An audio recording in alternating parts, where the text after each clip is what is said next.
Wrong button. Coming up next on BBC Two, it's the BradWOTO stream. But first, it's time for...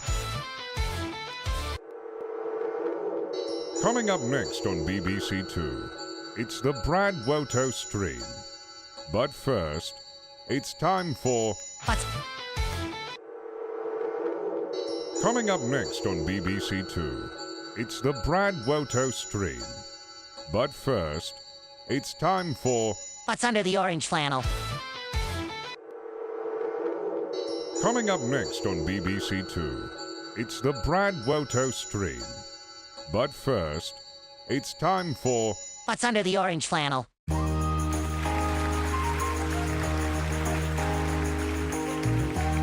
had hepatosplenomegaly. Chicken ass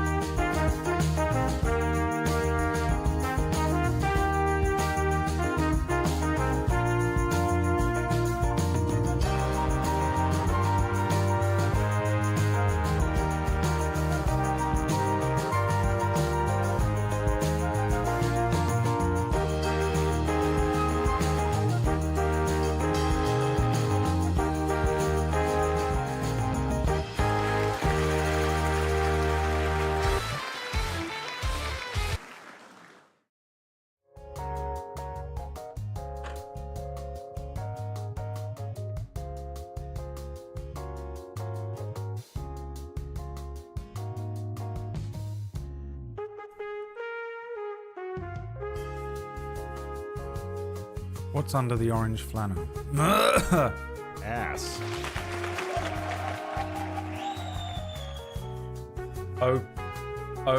Ocarun's ball. Don't know what that is. Probably something for Final Fantasy 14 because Chicklet said it. Hard-boiled egg. Good morning golf ball. A D100. 50 grams of the good stuff. Brad's bank balance. An origami bird.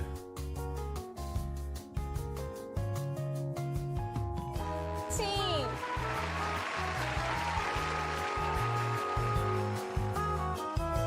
What's under there? And while we wait, let's listen to these Combat with a Sahagin soundtrack auditions. Ooh. What do we got? We need a Combat with the Sahagins track today because you're opening up with Combat, in case you'd forgotten.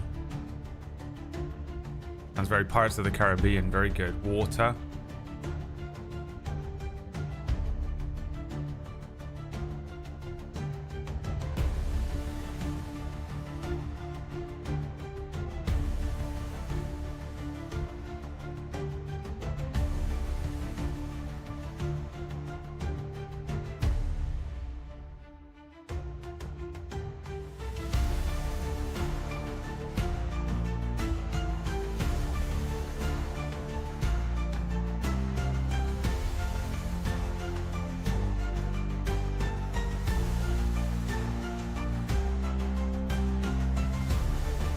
Hell yeah, dude.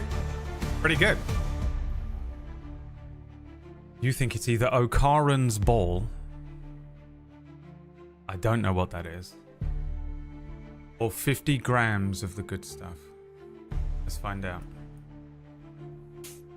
Let's see if we can figure out.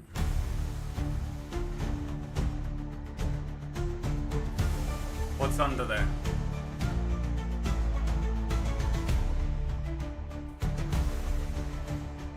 Gotta be careful. It's an egg. But it is not hard boiled.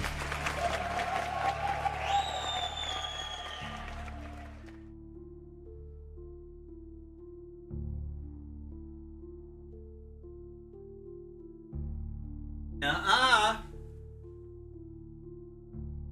what about this one? The same song.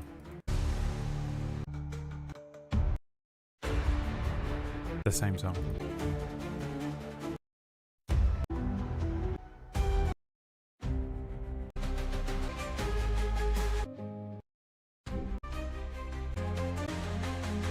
Alright, the first one will do.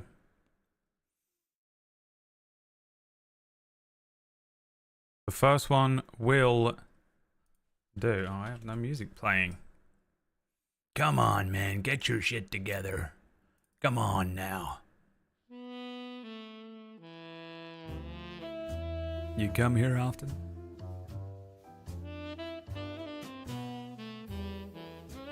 Hey, you come here. Hey, got a little job for you.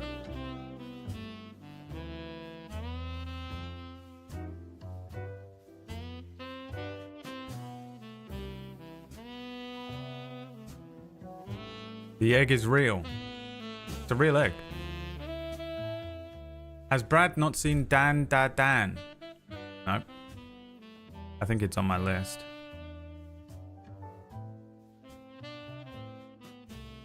But obviously I haven't seen it, otherwise I'd probably know what the thing was, wouldn't I? You little passive-aggressive comment, Sararb. Sararb. Bloody Sararb. Where is this downloaded to? Oh, here. Do we have a whole song?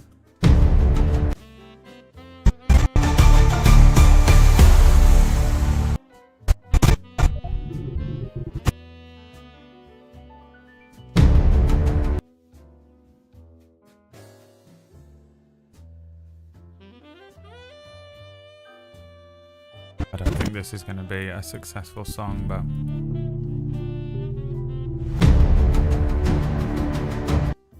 it'll do. I'll do, bake. I'll do. Export. Loopable. MP3, please. Loudness normalization, thank you. Export to Twitch Plays Season 2 Music Folder. Combat with Sahagin Loop. Exporte. It's done. That's on the list right after Bo Bo Bo Bo Bo Bo. Yeah, I mean, anime love to name stuff weird now, don't they? They used to just name stuff what it was. Naruto. Dragon Ball. I don't know why Bleach is called Bleach. Actually, I do know. I looked it up once, but I've forgotten. And I don't care before you start typing it. I've got to train some of you. Some of you neurodivergent types need to be trained with the old. I can't remember what that is. That's not me saying I want to remember. Sorry. I know that's very hard for you to comprehend, but, you know, we're two different people. Alright? So, deal with it, you know what I mean? Grow up. I don't care. So we aren't going to fight a couple of fish people to sexy Final Fantasy IV saxophone. I'm going to end this stream. If you guys keep this up. You keep these kind of comments up, you're going to be in a lot of trouble. Is Cliffer a Dark Knight now? Who the fuck is Cliffer? Guys, I'm going to end the fucking stream, man. Lux, I'm getting angry. Guys. Oh. I'm getting angry. Is that what you've called him? You don't know his name? Brad, if you have a pair of scissors, could you please cut your bangs off above your glasses? Why? Why, Centillion? First of all, send me a picture of you and I'll do it. Send me a picture of you right now, selfie in front of this stream, so I know that you're actually sending me a selfie of you right now.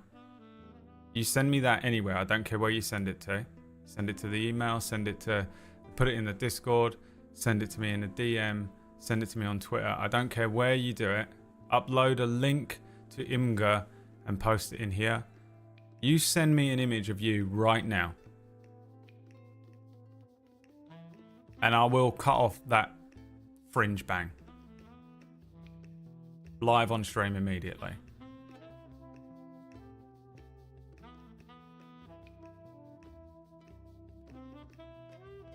That's the agreement. And if you send me a picture, I'm legally allowed to show it on the stream. You consent. You guys all heard it here first. That's the agreement. First question. Why? Why would you like me to cut this bang off? Bangs, by the way.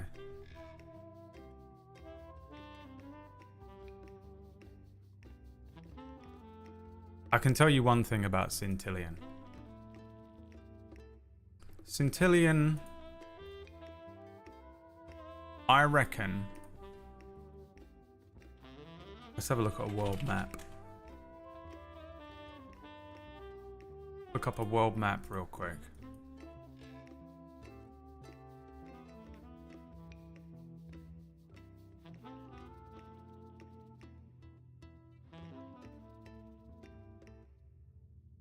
Centillion from this region of the world. Heritage.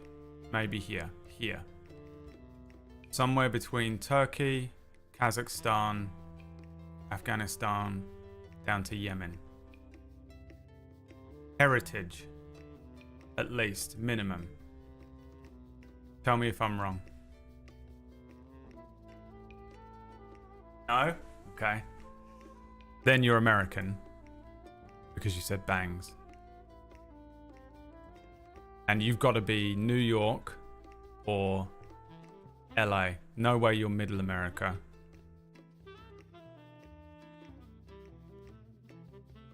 No way you're Middle America. It's probably this side because you're awake. Can't be European and using the word bangs. So I'm guessing here, maybe Canada, but probably New York. It's got to be a region where people care about their image. Usually people that come in and tell me to cut my hair are from this area of the world. Anybody from Armenia, Azerbaijan, Uzbekistan, someone want to tell me what it is about being from that area of the world where you're just obsessed with other people's haircuts. And like you go to the barber every 2 days and get your beard shaved into like perfect fucking lines. Oh, I could not be fucked with that. And then you're policing everyone else's haircuts. The most annoying thing is having a beard and having, you know, a long fringe, and then having to deal with one of these people that police your haircut. I mean, Centillion, you're taking a really long time for this picture right now. So I'm guessing New York. You got to be somewhere, some part of America where people care about image. I mean, I guess you could be from Middle America, some Texas type, Republican. Get a man's haircut and get a job at a mechanic.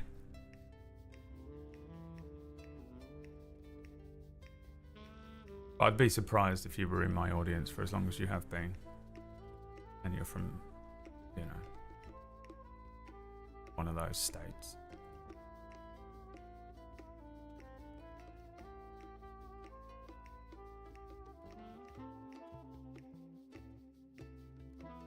Chat Geoguesser Brad. It's hard with a lot of you because most of you are some sort of foreign speaking good English. The image is what Centillion said. On my camera is too dark. Trying to figure out how to make it brighter. Going to try next to the window. Here they come, the excuses every time, you know. The excuses that start coming in. Oh, it's the craziest thing. I just picked up my phone and it exploded in my hand. That's the craze. My hand has been destroyed and is bleeding. Typing perfectly. I mean, in the mirror right now, doing his hair, making it look all nice. This is how I woke up. Which I know you can believe.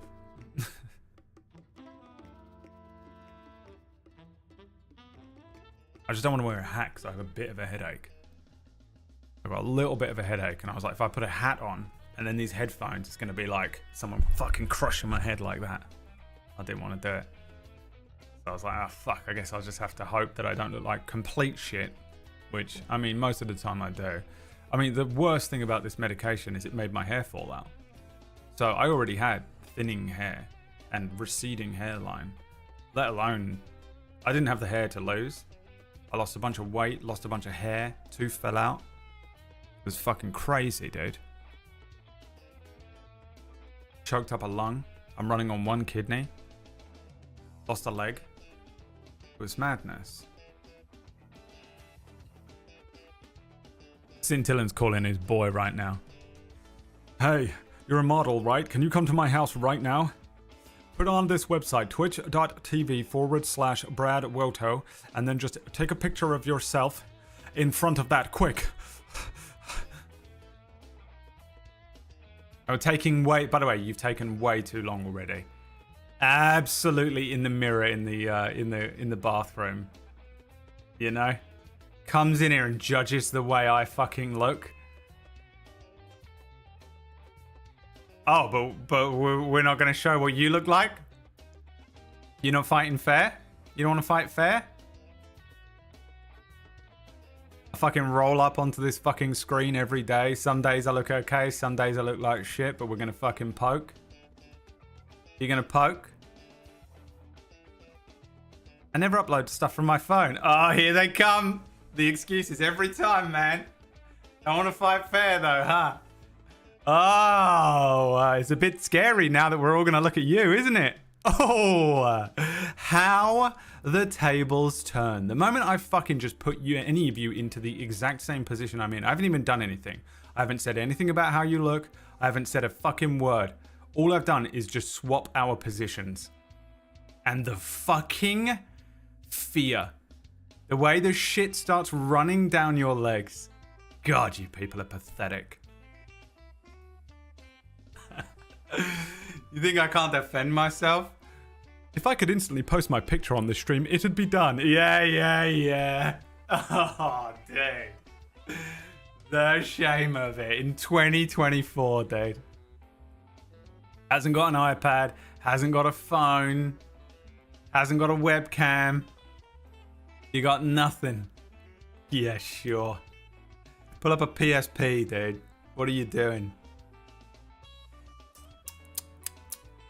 The pure shame of it. Busted, caught, and you're done. You're done. I win. Congratulations. Thank you. Thank you so much. Thank you. Thank you so much. And winner by fucking TKO. Instant round 1 knockout. Didn't lift a finger this time. Guy fell into the ring. Cried, pissed himself, and died. And your winner, ladies and gentlemen, the winner, right before your very eyes, I win. I won this one. I think we can all agree. Thank you very much. Thank you for the easy win, Scintillan. Never fucking speak again. You ever comment on any fucking streamer's appearance in any way? Whether it's a fucking compliment, whether you think it's a compliment, whether you think it's a bit of bant. You stop your hands before they type your shitty little comment and you remember the day you were defeated instantly. Bang! You're done. You walk it back and you type something else. Type something about what TV show you're watching instead. Guys, if you don't know what to talk about, just talk about the TV show you watched last. Guys, a little bit of advice for you. If you don't know what to talk about, just talk about the last TV show you watched. That's what I do every day on the stream. Oh, I almost finished watching From. Easy. You know? You don't have to come in with your low-level fucking shitty takes on people's appearances. You don't have to come in here thinking you're one of the boys. Oh, Orkish and Brad are roasting each other all the time. I'm going to join in. You can't. You'll die. You'll die. Okay? We ain't got all day to wait for this fucking picture. It's too late. It's over. You lost. I'm not sitting around all day wasting time on the stream. You either get on my fucking level or you walk it the other way. So anyway, guys, almost finished watching From. I'm on the last episode of From, season 3. Only 10% of Brad's power. It was 1% of my power. I didn't say a fucking word. I just asked him to show me what he looks like right now. The shame, dude. A show where they put stars into complete darkness for 7 days.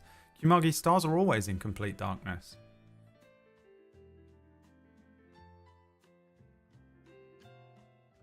I hope this works. Oh wait, it's a link. Okay. Post a link. I can still see it.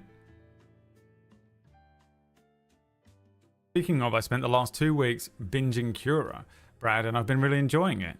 Very excited for the finale. Alright, man. There's a fucking Google Drive link. Jesus Christ. Access denied. You got to make the link available. Right click it, and then you click share, make viewable or something like that. Then give me the link again. I'm pulling teeth this stream. The amount of emails you just got, by the way, Centillion, of everyone clicking that and requesting access. Every single person in this chat room just clicked that link and then clicked request access, except for me. I'm not doing it. You send me the direct link. I'm not fucking requesting access. Who do you think I am? His inbox just went brrrr. Maniac. Post that link on Reddit. Post that picture on Reddit and then type roast me into the title. See it, and then we'll come back tomorrow.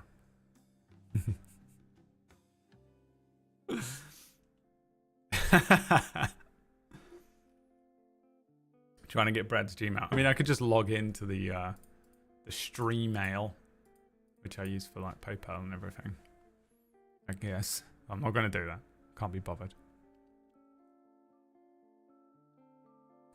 Post the picture in Discord. Man's not even got... He's working from a Nokia 3210.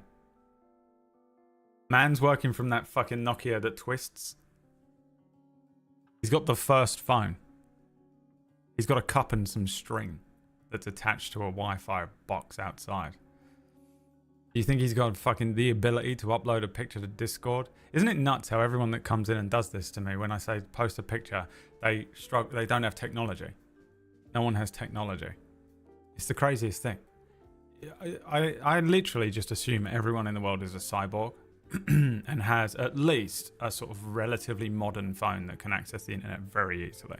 Like, my phone can do pretty much everything my computer can do, you know, in terms of just like vague things, watching TV, taking fucking pictures, be in a chat room, you know, whatever. I can stream from it. And then you meet people and they're like, my phone ain't done nothing. I ain't touched it for 4 years. And they've got a Nokia fully charged on the side table. Got dust on it. There's fucking leaves and shit growing over it like it was a fucking building in The Last of Us. Foliage. And you're like, what the fuck? How are you living like this? They're probably living better than we are. Probably living better than we are. We're all like stuck to our phones. Oh my god, who's president? What's happening? The world's melting. Oh shit, World War III. You know. Meanwhile, Centillion. Well, you know how I feel about them there Democrats. Oh, what? Use my phone to do what? One thing old phones did better though was battery life. No, they didn't. Put the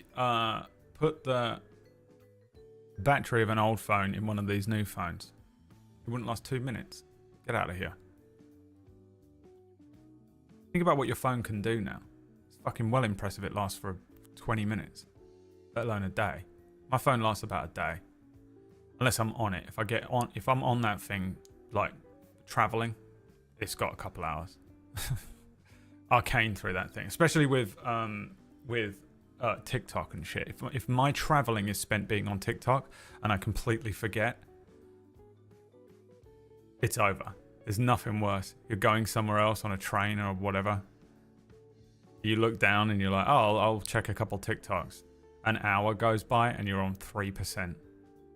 It doesn't warn you either, because TikTok's like overtaken the entire screen. Oof. The 3310 is my favourite phone of all time, Awooga plays. I'm glad that we dragged you out of lurk. First time chat. The Nokia 3310 just came running in from his parents' bedroom. Wait, are they talking about the Nokia 3310? Awooga or Woogie will do. What did I say? Did I get it wrong? I'll call you whatever the fuck I want. How dare you tell me what to call you? You're in my house. Your new name is 3310 guy. I'm going to call you the 3310 guy. Came running in from his parents' bedroom. Absolutely so desperate. Been waiting your entire life for someone to mention the Nokia 3310 on a stream. Centillion died, by the way. What happened to him? Lux, what's going on?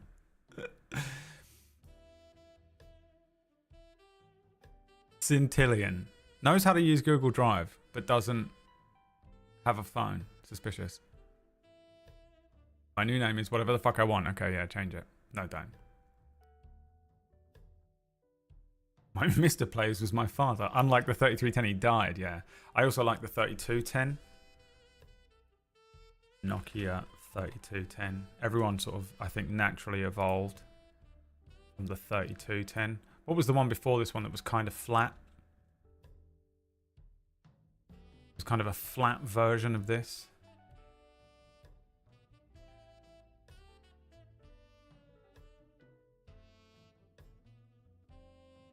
There's a 3310. Banger, dude. Banger phones. There's a 33. There's a 32. I think I might just be thinking of the 3210, to be honest. It won't let me drag and drop the JPEG to Discord. I mean, dude, the excuses are insane. How is it this happens every time, Lux? Oh, dude, this must be what it's like to have kids. When you have like a kid that's like coming up with excuses and you're like, but I was a child once before, and you like can see straight through their lies. Centillion, how old are you? How are you struggling with this? What is happening? You must literally be like 66 for this to take this long. This is astonishing. It's entertaining. It's got to be what it's like, right? To have a kid. It's going to be a dick pic. I'm 37. Okay. What's going on then? How does a 37-year-old not know how to use a phone and Discord at this point in 2024? It's time to find out everything about Centillion because this is fucking crazy. And yeah, I'm dumb. That's not an excuse. What do you do for work? Because you're lying. Just every time, they're always lying, man. Isn't it fucking crazy how they always have all these excuses every time? It's the craziest thing. Discord servers just went down around the globe. I'm a hermit and you don't know how to use your phone? You don't know how to use Discord and you're a hermit? What are you doing indoors all day? We're experts. I'm a hermit too. We're experts at all this shit. I can fucking fart and send it through Discord and make Liam smell it. I've ascended. What do you mean you're a hermit? We know how... Dude, I can get anything to anyone within seconds. Because it's exclusively how I communicate with the outside world. I'm like Desmond on Lost, down in that fucking chamber, typing numbers in every 60 minutes. I work in a convenience store. We're getting there. You know this is Liam. You remember Mr. 33? We've got one. We've got one. I believe it now. Do you know what? I actually believe that he's struggling. That was it. That's all you needed to say. I work in a convenience store. I fully believe that you're struggling. Help him. Someone help him. Now I know that I can't take the piss out of the way you look when you upload this picture. Now I know I can't. You get to fucking roast me. You can come in here and say whatever the fuck you want about me. Huh, Brad, your hair is shit and you're ugly. Your penis is small and your voice sounds like shit. Oh, your nose is too big and you're blind. Ha ha. And I can't say fuck all back because you work in a convenience store, which means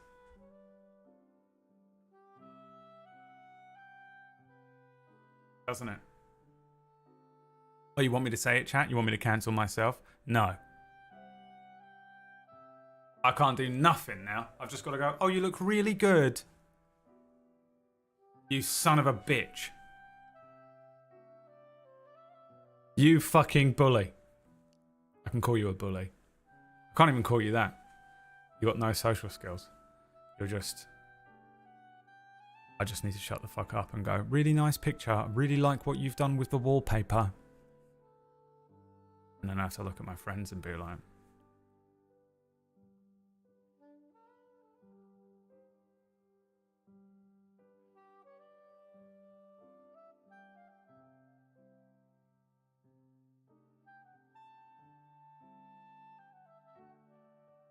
You know.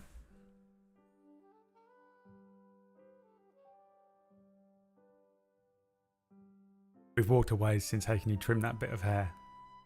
Don't talk to... Don't... Do you know how fucking annoying it is to have a fucking fringe?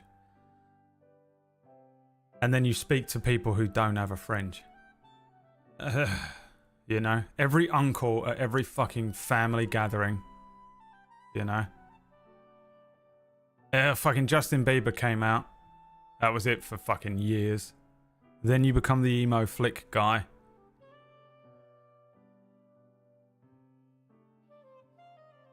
The point of this haircut is that it's lazy. I'm lazy. People think it's a design choice. People think it's a style thing. They're like, that's Brad's style. He's always wanted to be that kind of like indie emo kid, maybe. No. This haircut allows me to get 2 haircuts a year. That's a net profit. That's time back. That's... I don't have to go to a fucking hairdresser and have to have that conversation with a fucking hairdresser. It's the best. He did it. Oh, Christ. Here we go. Here we go, guys. Oh, fuck, dude. I'm nervous. Are you nervous? Where is it? Who's nervous? I'm so nervous, dude. Where is it? In just sharing stuff.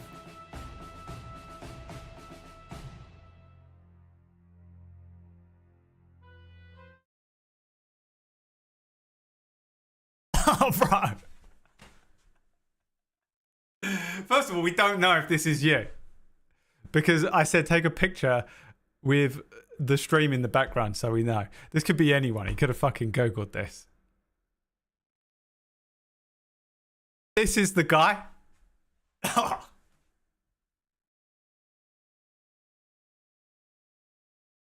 Hey. What the fuck is this? What the fuck is that Barnet? Bro. No. This is him. If you had the option, you wouldn't just send this. You wouldn't send this fucking guy. This is him, dude. But let me just take a look at that. That's the Barnet? Bro, you need a fringe. You fucking come in here and tell me to cut my hair? Grow yours. Let's get this man some hymns. Now, don't get me started on what are you wearing? You in a hotel? Bruv. Are you in a hotel? Stayed in a hotel with a prostitute last night.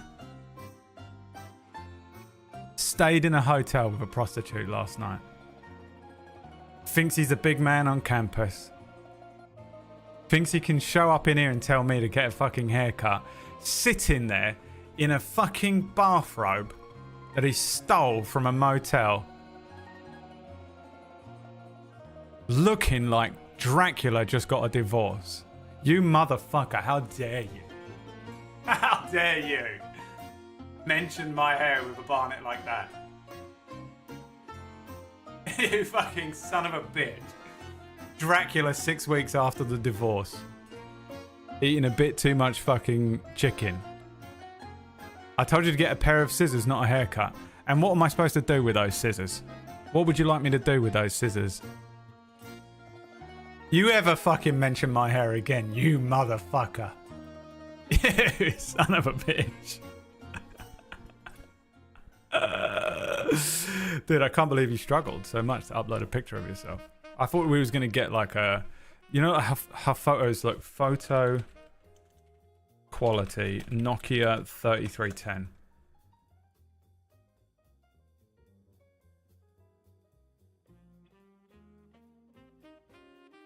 Show me, come on. Photos from a Nokia. How is this not a Googleable thing? Remember how old photos used to look, and it was just, I thought it was just going to be like an MSN thing. Jesus. It's that time of year. Money make happy? Release the track. Oh shit, I forgot about the track. I forgot that goes into a track. Holy shit, dude.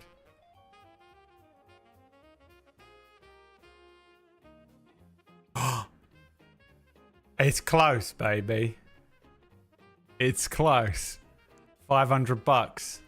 And I'll release the track. What track? This one. Centillion, thank you for sending the picture, by the way. You're a good sport. You're a good sport. Most people would just leave and never come back, including me. If I went into a stream and a streamer and I was like, sort your hair out, mate.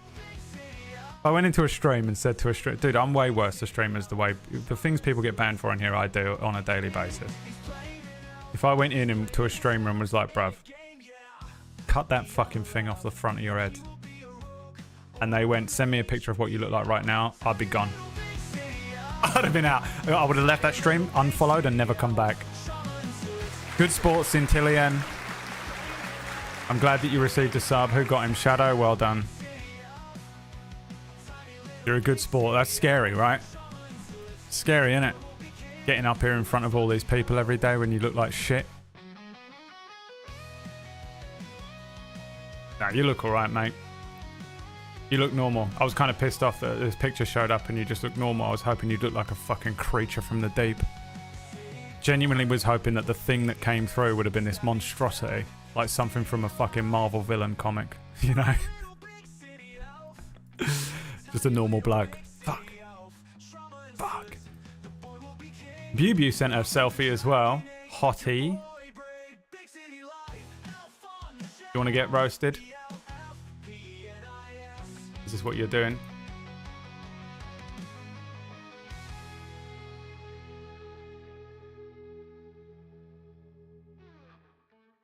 My future wife.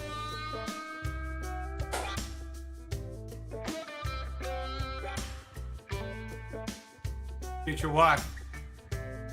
Look at that hairline on this guy in the background. Streamer that she's watching. Bro, look at this fucking Dracula hairline. This fucking guy. 37. Don't look a day over 36, Bubu.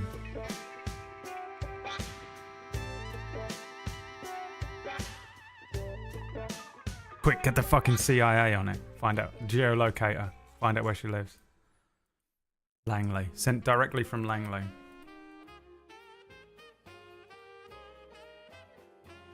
My nerves are racked because I didn't realise I was this tech down.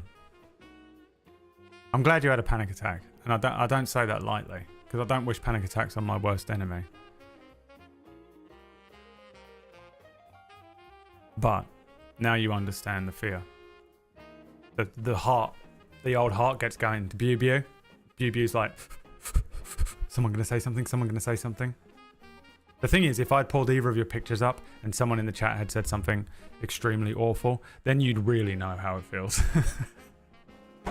Dude, it's fucking brutal.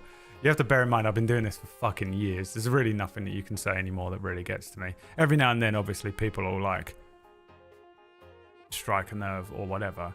But compared to how it used to get me, oh dude, there's almost nothing that can be said to me. It might get me like a little rise out of me in the moment, and you know, a lot of people will come in. The worst ones are when it's like half true. They'll say something about you that's kind of half true, and you're like, oh fuck, I am old and rough now, shit, you know. But dude, I feel nothing anymore. Water off a duck's back. I've become so thick-skinned over it. But man, it takes a while to get used to.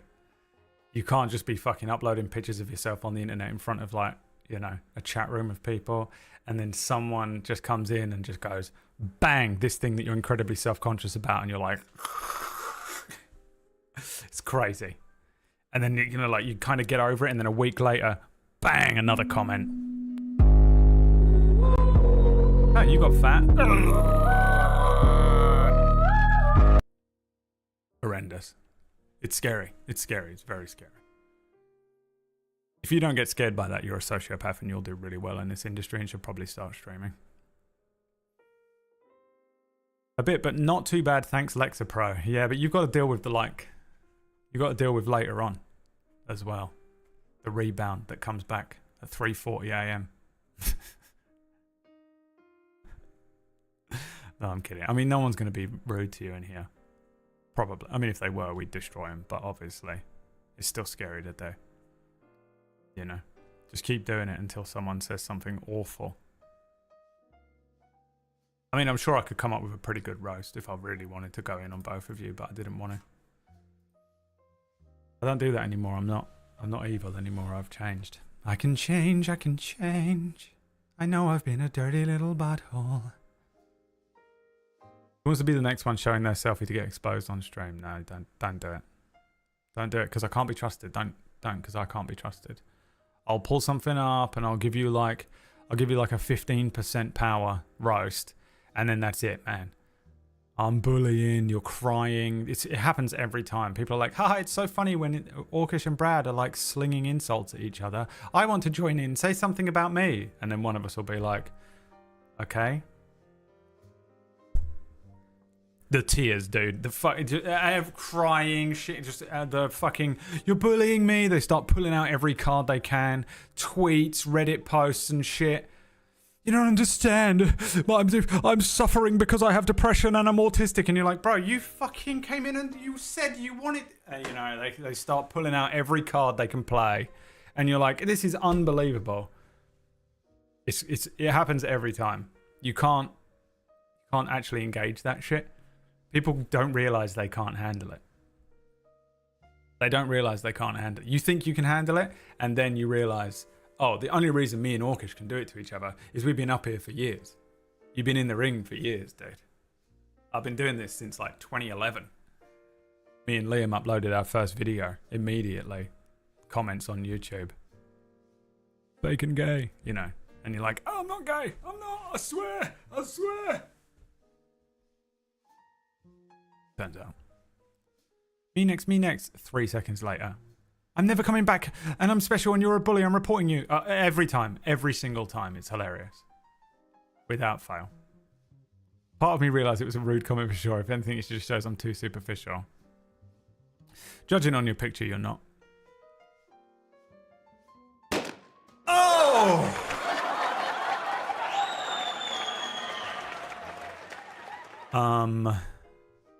See, just don't. Please don't, because I can't stop. This is what I'm saying. Don't upload a picture of yourself. I can't stop myself. Sometimes. Yeah, no, I think a lot of people think I can't see because I have this like bit of hair in front of my face, you know? They like think it's like I'm blind, but I can see fine. It's the same as having your nose. You can't see your nose until you look for it, and now you can see it. It's the same with a fringe. You know? If I was a girl, you wouldn't care. I was a girl, you wouldn't even look at my fringe. You'd be looking at my tits. And you'd just be going, oh, I tell you what, yeah, I really like... What is it you just said you liked? Yeah, I like that the most as well. You know, but because I'm a guy, and I don't have your haircut, and I don't conform to the, you know, traditional mechanic fucking middle America, Trump supporting fucking haircut. The truth is, if I fucking cut this fringe off, I'd have the exact same hair as you, Centillion. It's exactly what I look like. Especially at the moment, all my hair fell out over summer. PB's creeping in. PB dares to show up.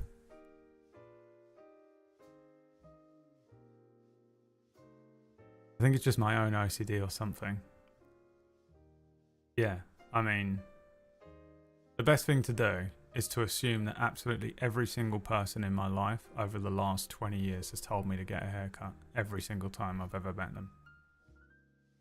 Fucking nightmare.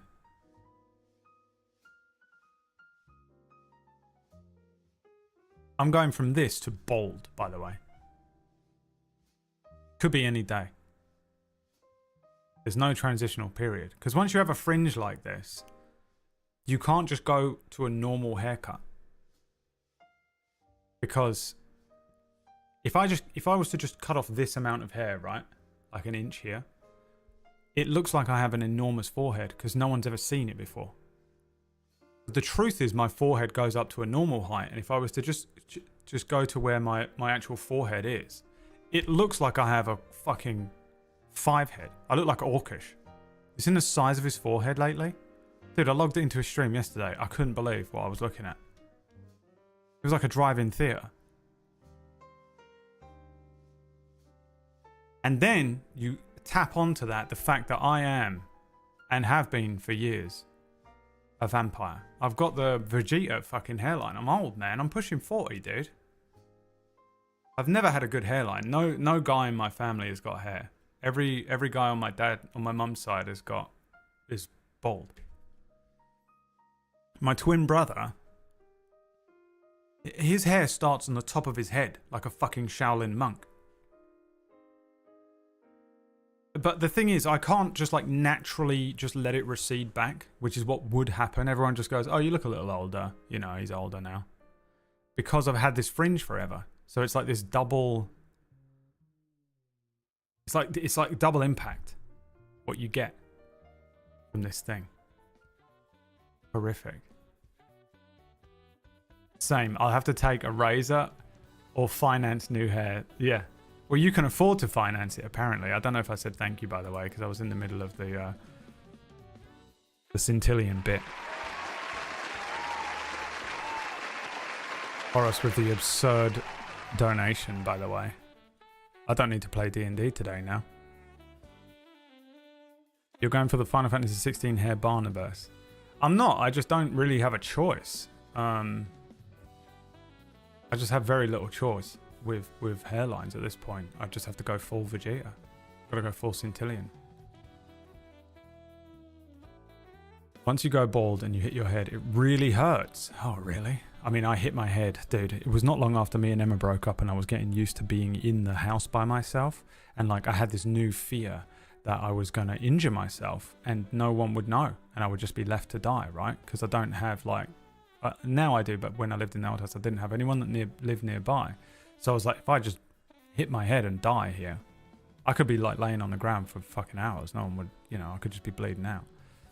And no one would ever find me. And then, of course, I fucking cracked my head. So I lived, the top floor of this little bungalow had been converted. And so I went into, it was literally in the roof. So the roof is like really low like this. And in that roof, there are sunlight windows. So there's like a depressed bit of the roof where there's these like sharp edges. So I get up in the middle of the night to take a piss, walk back into the bedroom. Obviously it's pitch dark and I think I'm like 5 inches to the right. Hey, lads, who's sitting 5 inches to the right? I think I'm like, 5 inches to the right of where I am. So I just walk forward completely confidently, that I'm about to just walk down the side of my bed, but I'm actually like walking straight towards this fucking skylight corner. You know, like that corner of a window type thing. Cement bullshit. You know, like it's just fucking bollocks to hit. Walk straight into it. Crack. Middle of the night. Like, there's nothing... When you sense an impact coming, or if you hit something yourself, you cannot hit it as hard as if you just don't know you're about to hit something. Walking forward blindly into something has been the cause of 3 of my worst injuries over the last few years. 2 of which to my feet. I fucked my toe up, definitely broke it. Here, when I first moved in here, you remember? I fucked my toe up on the same door for the same reason in my old house. I took a piss and walked forward thinking the door was open, it was closed. I jammed my toe under the door and did that thing where the nail breaks and you just my whole toe went under the fucking door jamb. I just walked forward, just walking forward. Not fast, not forcefully, nothing, just lazily and sleepily. Walked forward, jammed my toe under that door, cracked the fucking thing, just it hurt so bad. It hasn't recovered. My toenail is still destroyed. My right toe is fucked.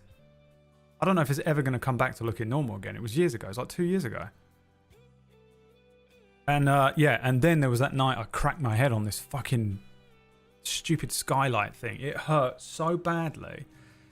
And I was like, and immediately in my own head, I was like, oh, this is it. I'm going to die. And I was like laying down. Because I just fell into the bed. I was like, am I bleeding? You know, I'm like feeling my head. It's all hot. I'm like, is that blood or is it just hot? It wasn't bleeding, but I was like laying there like fucking dizzy. And I'm like, oh, I'm concussed. Am I supposed to go to sleep? I feel like if you go to sleep, you'll die. But I was like, if I don't go to sleep, I'm going to freak out because I need sleep. And I did go to sleep and I was fine, obviously. Well, was I? Haven't really been able to speak English since. Dude, it sucked. It sucked. I remember when I was a kid as well. I must have been about 14. It was just after my dad left. And I remember because my mum had a new boyfriend and he was hanging out with us. He was such a cool dude, man. I wish he was my dad. And because I had just had a growth spurt. Oh, 2585 from the serpent. I see what you're doing. This is dangerous now. This is dangerous now.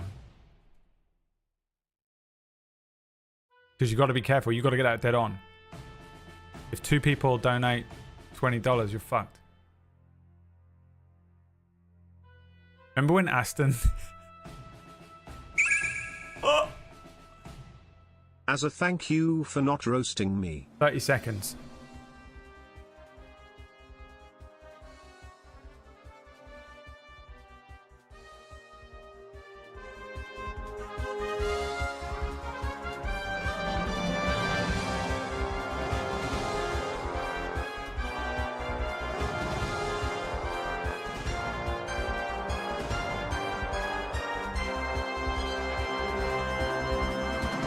You've done it. And just for that, let's roast BradWOTO. BradWOTO, why do you look like... You sort of look like you're trying to be condescending. Like, look how easy this is. But in fact, the look you've given us is just farted.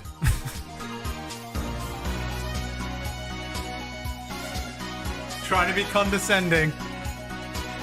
And the look you gave us, director's notes, just did a fart, took the picture. You're welcome. I won't do any vicious roasts. I don't trust it. I don't trust you people. And then he said... Holy shit, dude. $500. Now, it looks like I just got $500 today, but this has been building up for a couple of months. It's still a ridiculous amount of money. We did it. It's time to release the track. And every time I remember why this shitty donation bar is on the screen. This is purely just so that I upload a track into a Discord channel.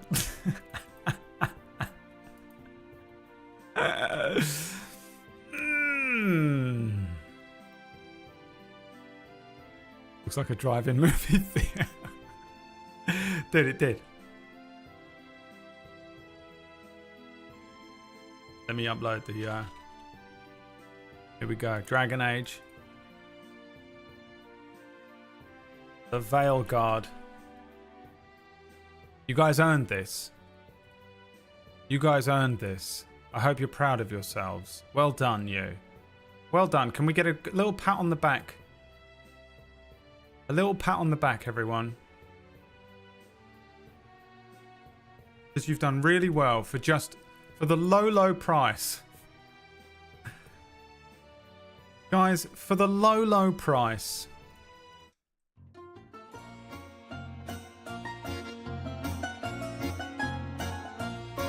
And for just the low price of $500, you get a song that I smashed together in Suno in less than probably about 5 minutes. Released officially under the released tracks in the Discord. It's Tiny Little Big City Elf. Let's reset the goal.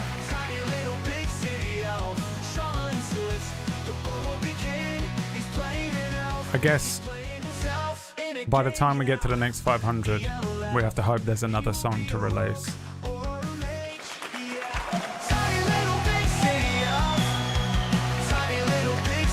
It's officially paid for enough for me to justify not streaming any D&D today. I'm gonna, but I don't need to. I'm flush, mate.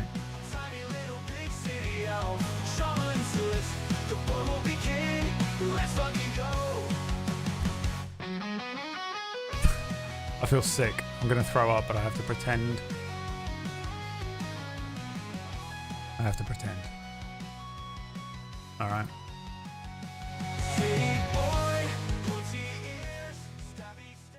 It's all yours.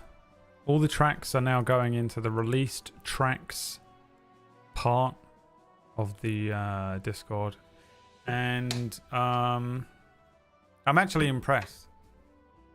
I'm actually impressed you managed to get it on the $500 mark. And now we wait and see the next time we hit it, as that slowly builds up over the course of a very large amount of time. Thank you very much for the donations. Bew and Serpent and Horace, very generous. Those donations will be going, of course, towards some children's Christmas gifts. Because it's that time of year again where I suddenly realize that I have to buy fucking Christmas gifts for children. Not my children. They don't get a fucking penny out of me. Not after what that slag put me through. She gets enough in the alimony, she can buy him something. My sister's children. This song has ruined the silence when I lay down to sleep at night. I've seen a couple of people mention that, and I'm fully in there with you. It gets into my head as well. Proper earworm. We got a couple of good earworms in there. I remember spending $28.99 on Pink Floyd's Pulse, a double album. We've just spent $500 on an AI song because the chorus is so catchy.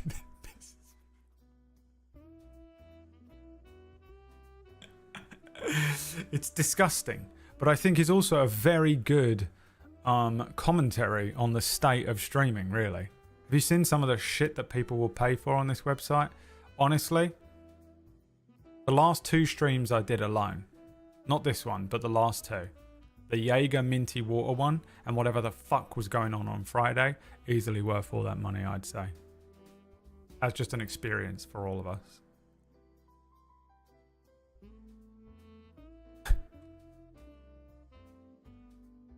They did indeed cost $500 each. Wow, could you imagine? 1, 2, 3, 4, 5, 6, 7, 8, 9, 10, 11, 12, 13, 14, 15, 16, 17, 18, 19, 20, 21, 22, 23, 24, 25, 26, 27, 28. 28 times $500. Chat, go. This song has literally kept me up at night. Yeah, it's a bit weird, isn't it? It's doing that to everyone. We thought we'd avoid it today by playing D&D. 14 grand?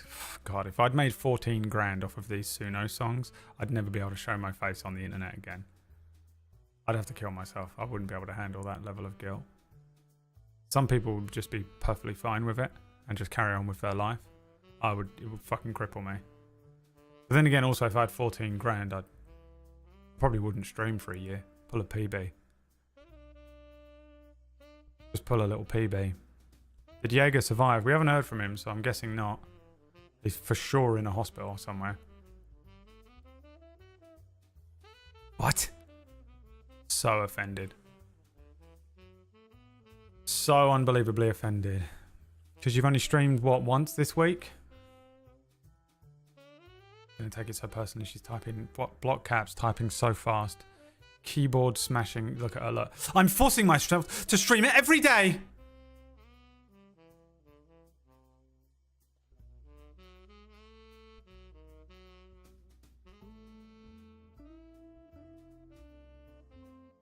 All right.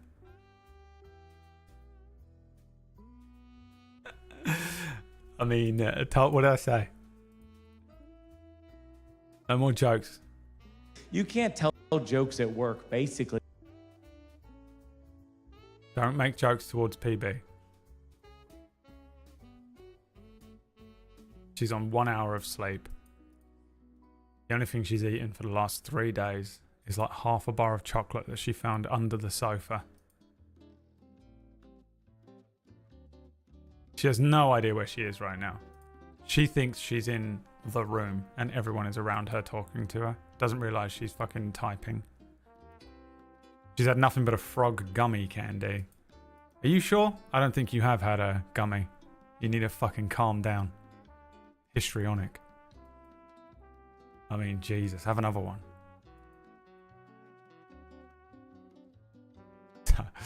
I can't, by the way, you do not understand how scared I am right now. I need a heart rate monitor just for like every time I'll get so scared about aggroing PB. It's unbelievable, dude. It's hilarious how we're all so scared of her. The day that Orkish was absolutely losing his mind because he made a joke and he was like, and he genuinely was like, what if she sees it? I have to calm down a little bit. It's fucking so scary, dude.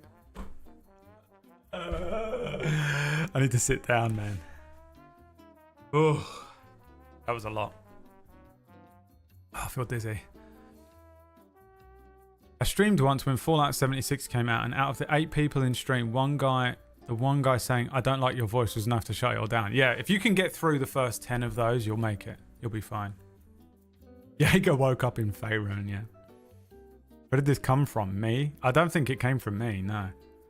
I don't know where it's... I think it's come from you. I think it's because you're fucking scary. I think it's just that you are fucking incredibly intimidating and terrifying. Brad trying to dodge the aggro. I'm trying to give her the... I'll die.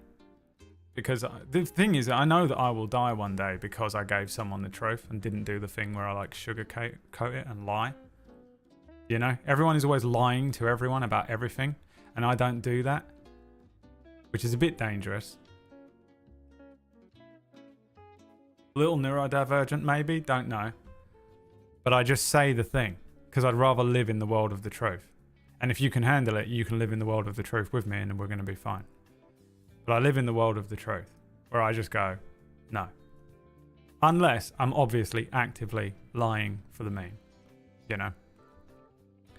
But generally speaking, no idea. I don't know where the I'm scared of PB meme came from, but I've definitely been in there. Inflating it.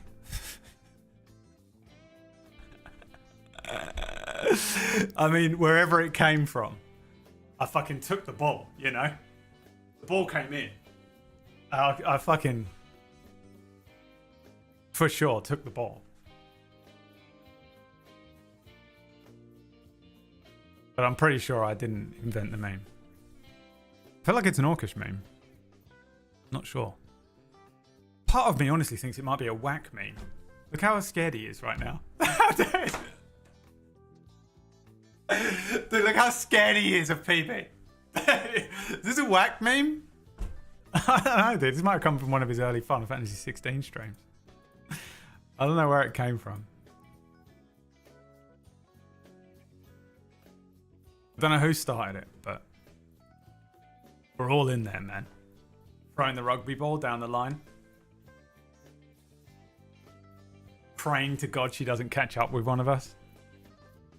Every time we make a little I'm scared of PB meme, checking over your shoulder. Oh, fuck. The Crash Bandicoot level where the thing's chasing you. Indiana Jones, she's the boulder.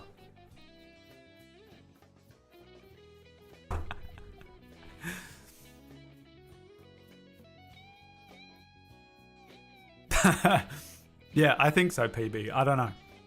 It must be. I think it just came from you. I think. You're just scary.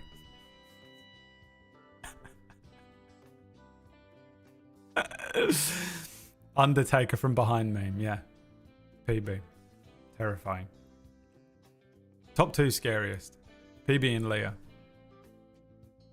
PB's scarier than Leah now. Leah used to be the scariest one. For sure. No doubt about it. For years, Leah had the title, but PB's taken it.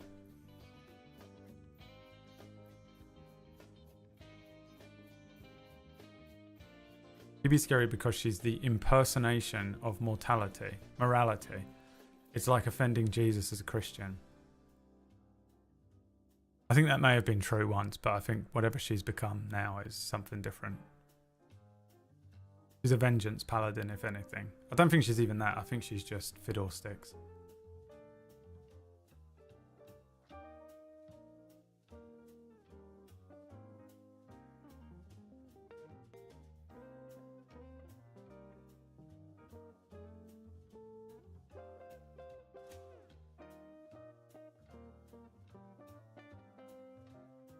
Pumpkinberry is gone. I am what remains.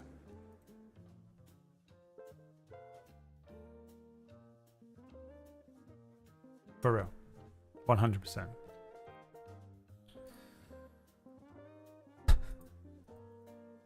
Annoyingly, we haven't even started D&D yet. We've been going for ages. Normally I try and get into the D&D. My son, that's you. The reason that you like fiddlesticks so much, PB.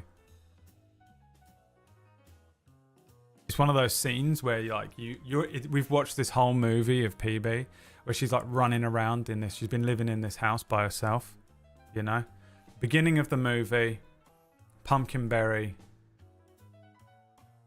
pulls up to like this like farmhouse with all these like wheat fields around, and there's like a couple of scarecrows in the field. The camera has to linger on the scarecrows for a little while just to give you that establishing shot. And there's like a family that are packing up another van. You know, and PB gets out and she's like, oh my god, I'm so sorry I'm late. And they're like, it's okay. Here's the keys.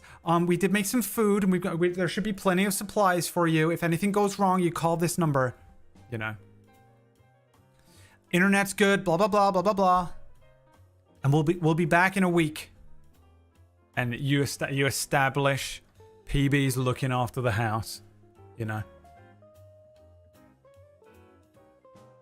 And then they're like, see you later. And, you know, the family, the 2 kids are in the van. They give her a hug. She waves them off. They drive out. And she goes into the house and she like unpacks her bags and stuff. And then there's a bunch of like really slow, boring bits of every horror movie where like nothing really happens, but she sort of like gets freaked out by stuff that isn't actually happening. She like closes a drawer and something falls down behind her and she's like, and you're like, no, it wasn't the monster. But then slowly she starts to get fucking haunted by this thing. She starts seeing shit moving by the window. And then she's like, the phone rings, you know. Blim, blim, blim, blim. Hello? Pumpkinberry is gone. I am what remains. Who is this? Boop, boop, boop, boop. Puts the phone down. Keeps thinking she's seeing shit outside. Eventually, whatever it is forces her outside and she has to do the running through the wheat fields thing. And that's when she sees it. Fiddlesticks. One of the scarecrows is chasing her this whole time. Then, and here's the kicker, the family come home. Right? She's like haunted by this fucking scarecrow, but the family come home early. Hey, PB, are you home? We had to come back early. Yeah, turns out the flights are next week. Where is she? And then the thing starts haunting the family, right? Starts picking them off one by one, killing them. And at the very end, PB comes back and you're like, oh God, she was alive. The house sitter was alive this whole time. And she closes a mirror. And in the mirror is the scarecrow. She was the scarecrow all along.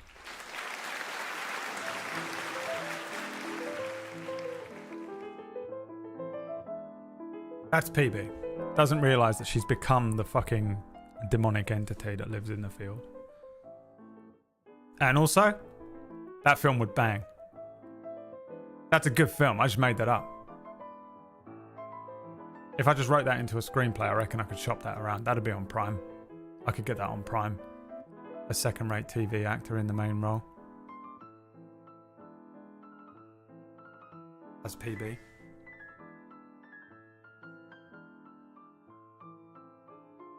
PB is blonde. The monster. Yeah, whatever she is now, all memes are off. This is why there's new memes being rewritten. 2025 PB memes are going to be weird for all of you. You're like, wait, but the PB is a monolith. PB is a paladin. But I thought this was the meme about PB. Haha, GM of Mute. Oh, dude. 2025 PB memes. You guys ain't going to know what's going on. Huh?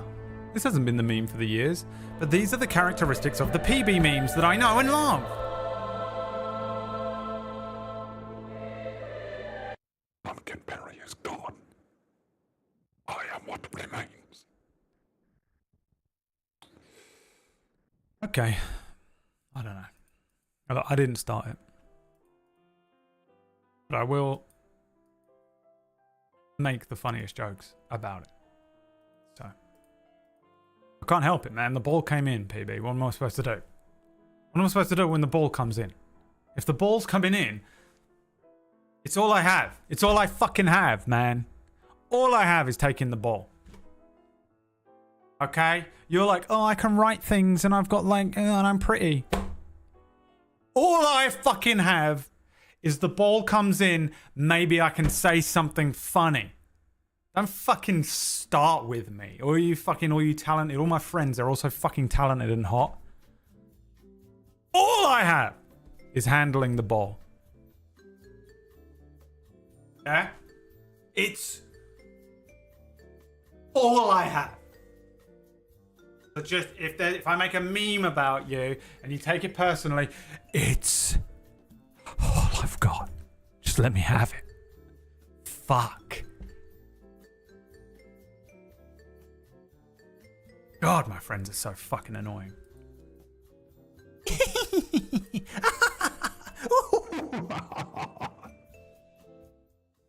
was me. I'm Fiddlesticks. No, I'm the opposite. I've gone the other way. I think PB's taken my dark energy. I actually truly believe that's what's happened here. PB showed up like that fucking movie Cat's Eyes, where the cat jumps on the fucking guy's head and is like... sucks the guy's soul out of his eyes.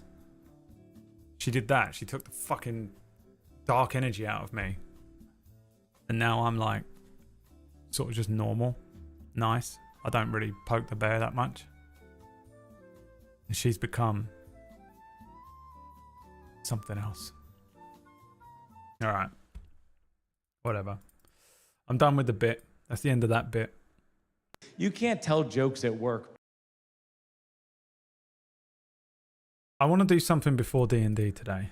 I know that we're like running thin on time because I've been fucking around. I think honestly we can blame Centillion. That took way too long. to get that picture through. And then we can blame Horace, Serpent, and Bubu, because then we had an additional bit. And then PB came in here and, you know, really tanked the mood. So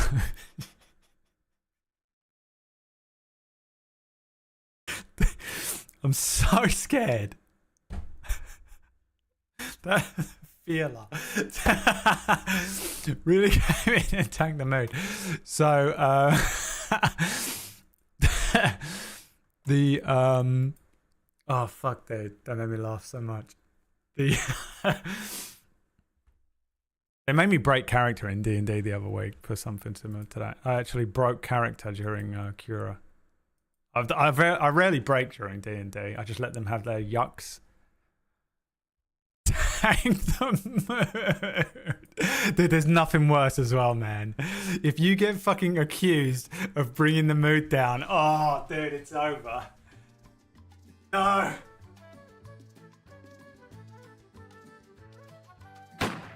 No way, dude. That's the worst. That's the worst thing you could be accused of. Oh.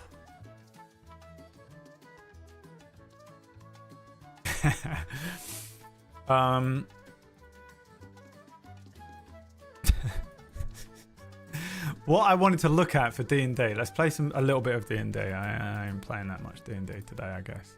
But we'll do a little bit of D&D, okay? We got one. We'll do the fight at least.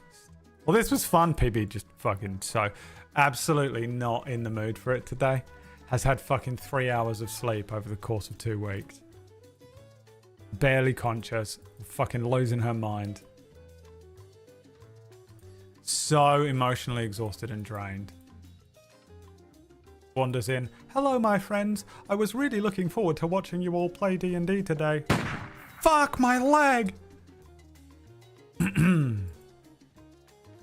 Please kill Greg's character tonight. Oh, you won't do it. You fucking pussy, dude. You won't fucking do it.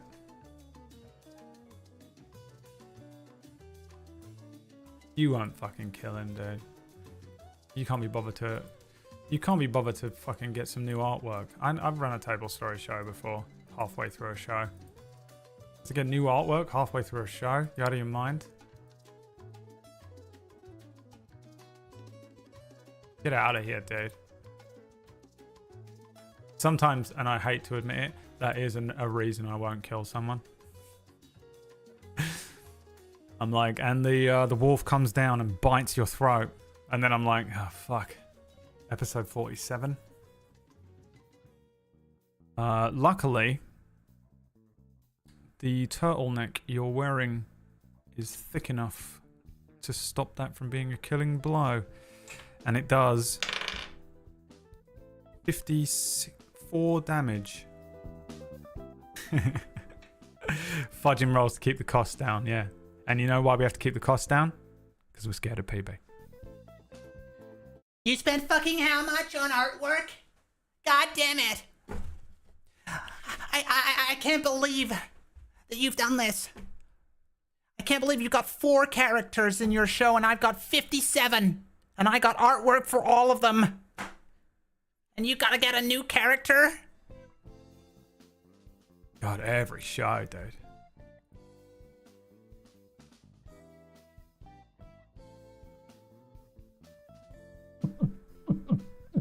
Terrified. Drive-in movie there. Okay. Look. D&D Beyond. Guys? D&D Beyond. Can everyone type D&D Beyond in the channel? If you don't know how to spell it, just type it however you want. Today's episode is sponsored by D&D Beyond.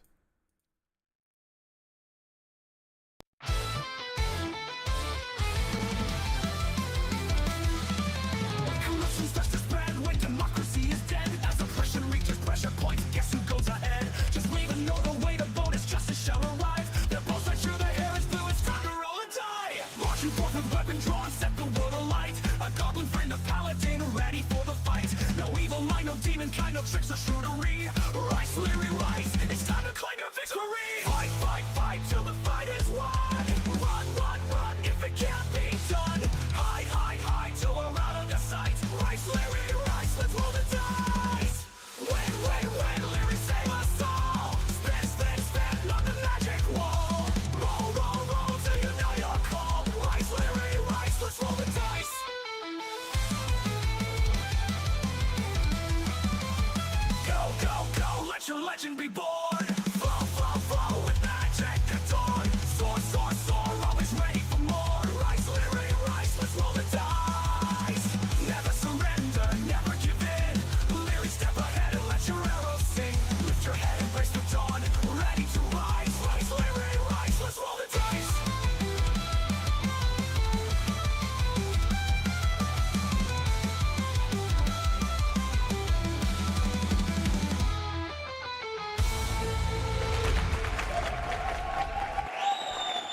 Now, obviously we have this fight to do. Should we do this first?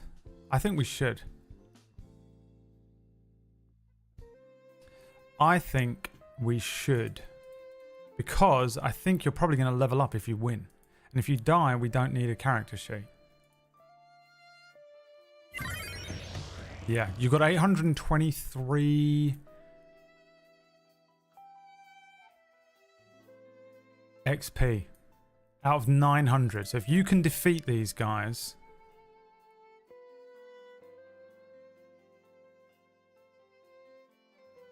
by the way, I haven't forgotten I need to cut my hair on stream. In case you were wondering whether you should leave or not. In case you were wondering whether you want to leave the stream. Because you're not interested in this part. We are ending the stream on me cutting my hair live. Scintillion.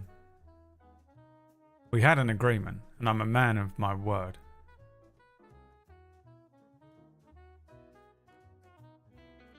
But first, a combat. And then I'm going to see if we can do...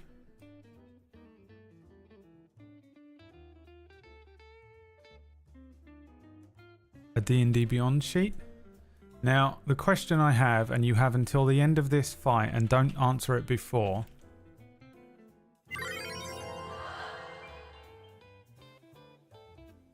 Because I don't care, and I'm not going to be able to read it. Is can we do a shared sheet on D&D Beyond that you can only view and not edit? But until then...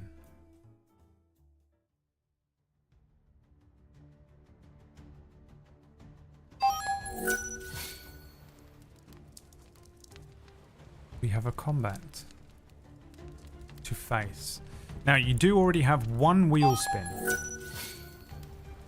So thank you for the subs coming in. For every 10 subs, you get another wheel spin. And boy, oh boy, do you guys need the help today. As a reminder of what happened last week, I'll let you continue giving me money. You're welcome. You're welcome. As a reminder of what happened last week, you began the quest to retrieve the Heart of the Abyss Pearl from the sunken temple and return it to Erindra to prevent the Kraken from awakening. Diving into the water and swimming down, you encountered a Sahagin, a sort of underwater fish person. They're sort of amphibious, but they're sort of fish people. Carrying spears, this thing attacked you. Now, you guys tried to... You tried to outwit me. You thought you were smart. You thought you were clever. And you said, haha, we've tricked you. And in doing so, I said, you can't trick me. I'm incredibly intelligent. I'm an unbelievable intelligent force of nature. And in fact, aggroed a fight with a creature that was much more powerful than you were capable of dealing with. In attempting to escape, you failed, and you were captured by the Sahagin and brought into one of their caverns near this sort of temple that you're looking for. Parts of this cavern that you're in actually have sections almost as if the temple is kind of... this cavern is a natural cavern built partially within the temple, but it is a kind of natural cavern. There were a bunch of Sahagins standing around you, two of which were chefs. And you recognize that you were tied up above a giant pot of miscellaneous flavors and seasonings and ingredients. You were to be dinner for the Sahagin tribe. Now, after, several attempts to get out, eventually, basically, Lyri did free themselves, breaking free of the restraints, landing and killing the two chefs with a bone that they found as part of the meat inside of the beginning to boil water. Pulling the bone dagger out, killing one of the chefs. One of the other chefs threw a knife at you. Lyri grabbed the knife and threw it back. I think it was like a nat 20 response, killing the other chef. You had some options. You chose the option of attempting to sort of reclaim your stuff rather than flee and run away. You attempted to grab your items. You managed to grab a few of your items and equip a couple of them. You currently have equipped the bone dagger, a potion of invisibility, and your armor.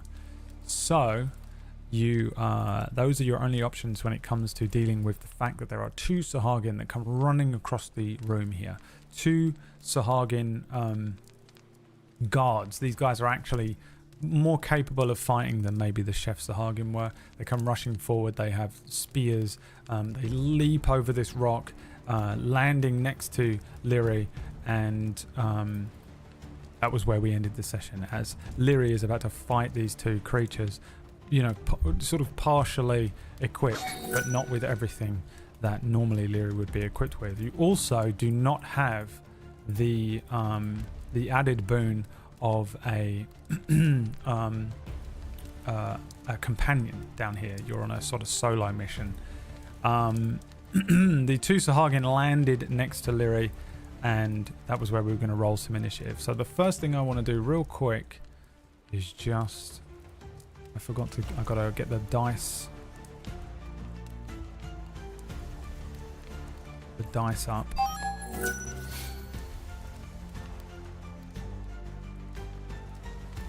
Thank you so much for the subs. I'm going to take a look in a second at what we got going on. I appreciate you guys are being really generous today. What did I do? What have I done to deserve the generosity? Look, I haven't done anything. There's nothing special going on. Sometimes I do like 50% off because I'm like, oh, I need some more subs this week. Nothing. Barely even show up. Barely even show up as your DM, and you guys are like, here's all of the money I have in the bank. Here's all of the money I have in the bank, Brad. It's yours. Take it. You're welcome. Okay, let me start the dice bar up real quick. Completely forgot to do it. Take it for granted at this point.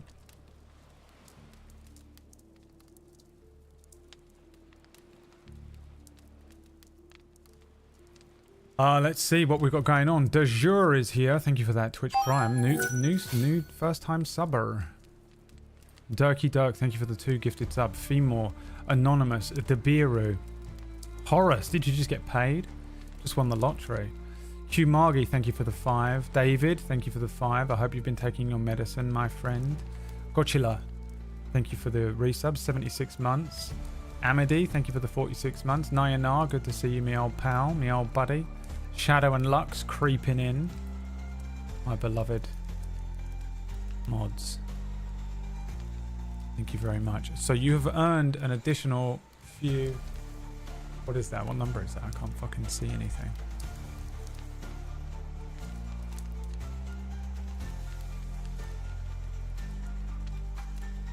What does that say? 36? Why can't I fucking read it?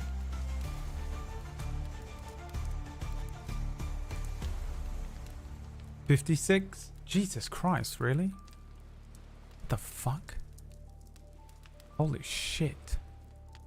7 spins. Oh fuck, we better get on with them then. Here's the first one, earned from last week. What do you get? An item. Alright. Let's go. Roll me a d20, chat. The winning roll. We'll pick an item, a d20 of items. This is a non-magical random item, and it could be mundane, it could be cool, it could be useless. We don't know. Exclamation point, roll d20 in the chat to get involved. You don't have to spend money. I appreciate that Max did.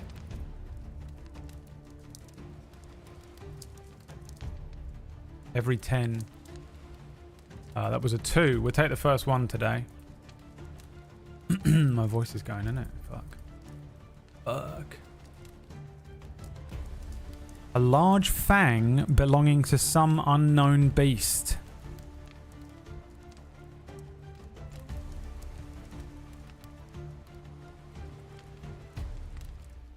Unknown beast fang. XL. Added to items. Remember you have it. Another dagger. Another soup. Yeah. Remnant. Okay. Second spin. It's Fang. Yeah, from non-canon. Oh, another one. Roll another d20. We'll just take the first number that comes up. But whoever gets in there first. There it is. 15 from Debiru.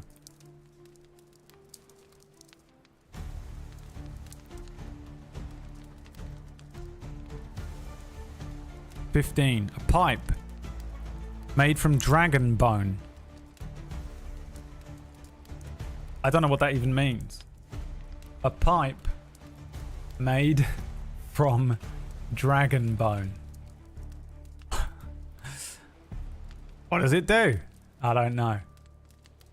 Oh, is it? Oh, it's a pipe, like a crack pipe. Right. Yeah, that makes a lot more sense. I wasn't even thinking smoking pipe. I was thinking like a fucking pipe that you know, fucking plumbing. a snot flap weapon. Yeah. Okay, a dragon bone pipe. That's pretty cool. So it's a smoking pipe. That's pretty cool. Okay, third spin. Here we go. 4 left after this. Gold. Roll a d20. We'll take the first number. Go, go, go, go, go, go, go, go, go, go. That's how much you get. That's how much you get. Go, go, go, go, go. How much you get? 13. I saw it, I think. I don't know who rolled it, but you get an extra 13, putting you up to 116 gold pieces. You actually earned a lot of gold last week. 113 gold pieces for Lyri right now. Okay, next wheel spin. What is this for?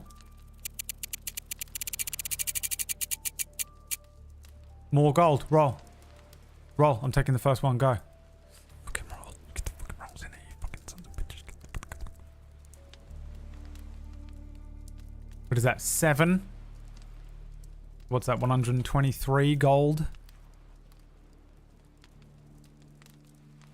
Next wheel spin. 9 RNG, 7 gold.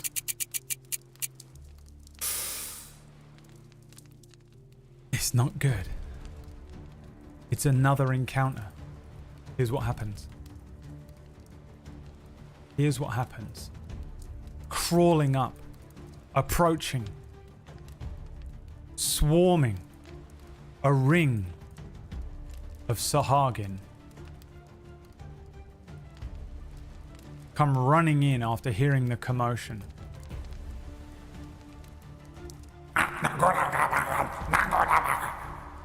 As Lyri engages with the other two, a ring forms. Like, you know, like if you're having a fight at school, there's a ring of other children.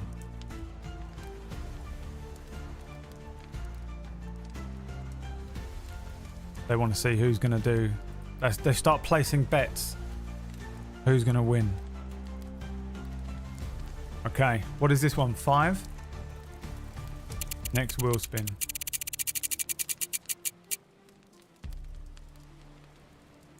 Oh, you lucky sons. I'm going to roll a d6. Again. A 1 is that you stay where you are. Okay?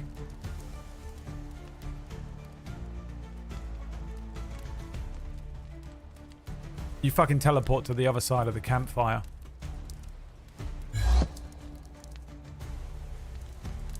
Scam! Welcome to D&D, you motherfuckers. This is B&B. Welcome to B&B. You thought you enjoyed D&D. This is D&D.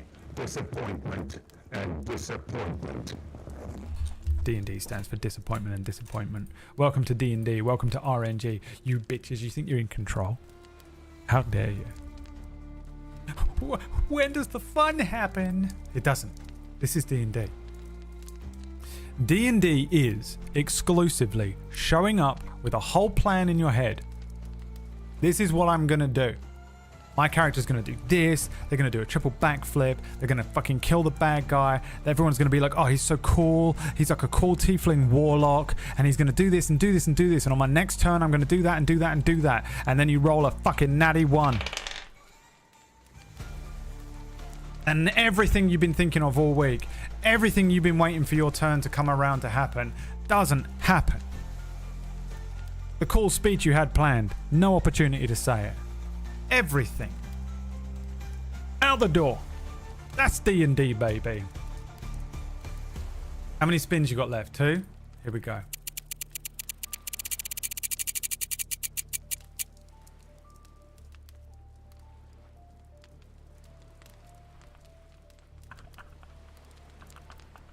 As you teleport, you find yourself tied to this thing again. This fucking stick. That's D&D, baby.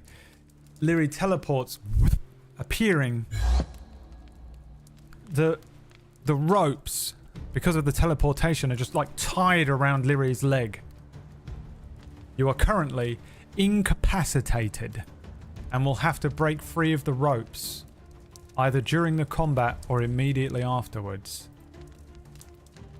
Incapacitated. You've been trapped. And what's this, the last one? Is this the last one, Shadow? Here we go, baby. An instant long rest. Absolutely, completely useless to you.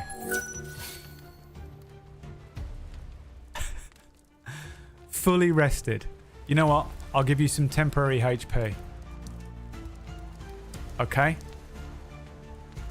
I'm going to give you a D8 plus your fighter level of temporary HP. 7. That's pretty great.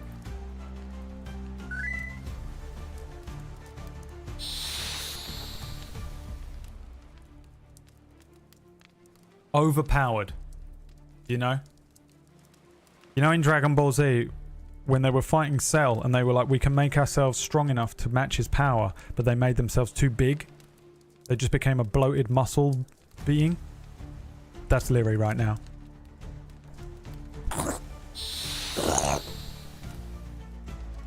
Overpowered by the fates. Or whatever you're called in this. The Spellwind.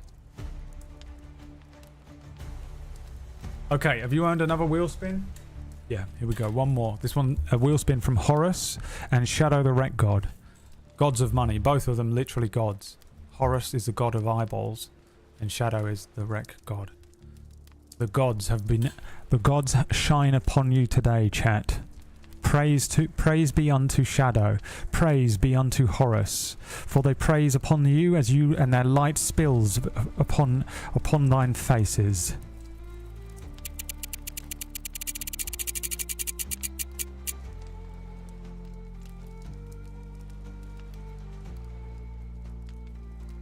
Fuck these gods, dude. They suck. Dude, these gods suck. I'm getting a new gods, dude.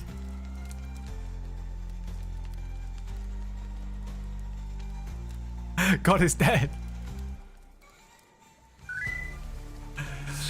God is dead. Alright, well that takes this encounter. That's ×3 encounter. ×3 encounter.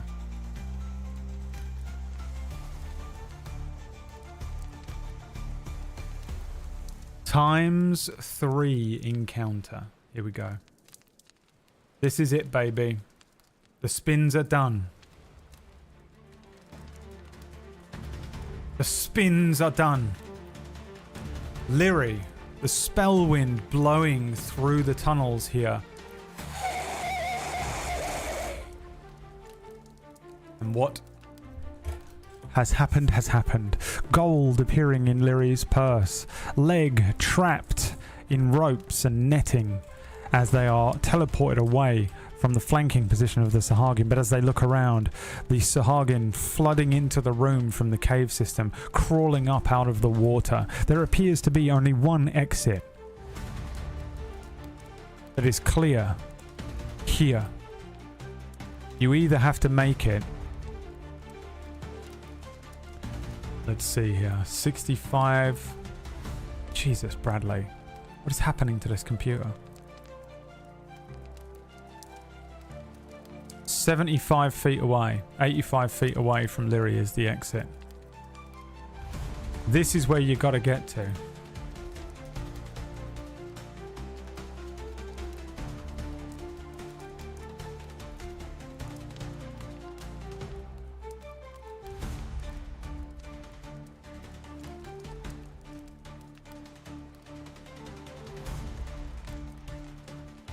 If you wish to flee,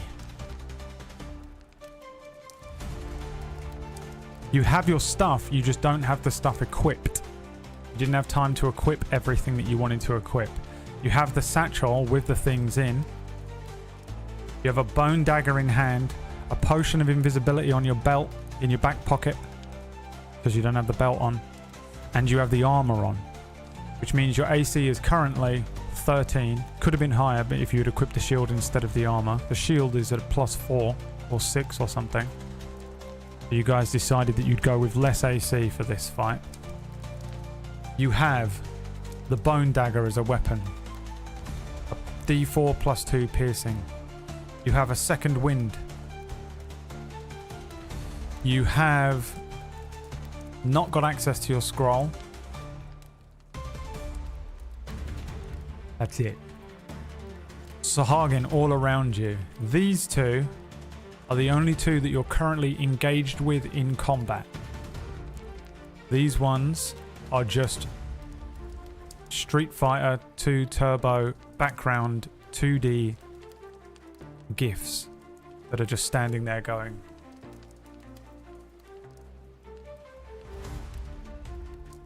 And there's one that's like...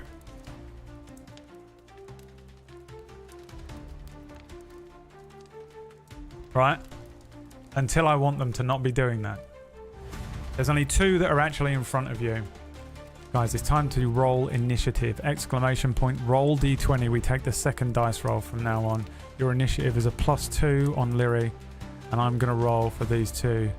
Sahagin, the two that you're currently engaged with in the fight. We'll call him Green Sahagin and Blue Sahagin. Hang on, fuck that up. Green Sahagin is going on a 6. Blue Sahagin going on a 9. Why are you rolling? Why is this not doing this? Are they considered the same? I don't know why. Alright, fine. You can go on a 6. The other one goes on a 9. It is now Lyri's turn to roll some initiative. What do we got? The second roll. A 3, so a 5 in total. The Sahagin that are fighting with you pull out these two spears.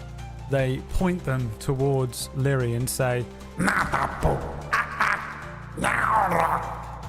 and they rush over at Lyri into another flanking position. Here come 2 attacks. 1.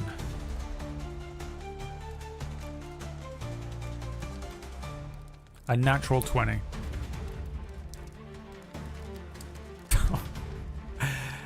The second attack. A 13. What is your AC? 13. This would have missed if you had equipped a shield. 2 hits. The first one dealing 5 + 8 damage. And then another bit of damage from this one, 4. So that in total is 17 damage. That's all of your temporary HP. Is that your whole HP? Wait. No. So your temporary HP, gone. And you're down to 8 HP. 2 spears. Striking Lyri. Blood washing across the ground. Lyri stuck, leg caught in this netting. Looks up, bone dagger in hand, surrounded by these fish people. Speared and injured. Would you like to start off by using second wind? You can type yes or no in the chat room. Thank you, Shadow, for the cold hard cash. Trying to save us with a Deus Ex Machina. I assumed you'd want to just start with the second wind, because I know if I don't start you off with the second wind, you won't shut up about it. It's time to use the second wind.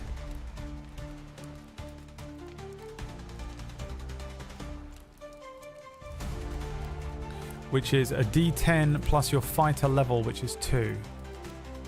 To heal. 1d10 plus 2.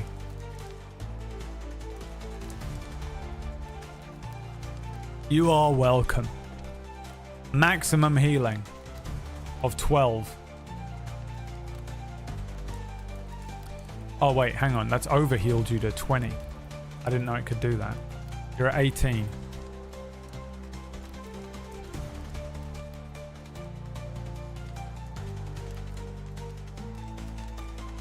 You're at 18.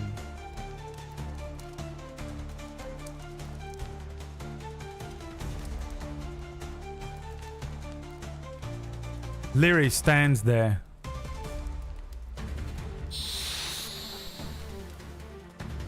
Strength returning to their limbs. Steeling themselves after that attack. It is now time to ask you the question. What does Leary do? So your options are melee attack, 1 Sahagin, bone dagger. This is your action. This is what you use your action to do. Attempt to break free of trap. This is an athletics check.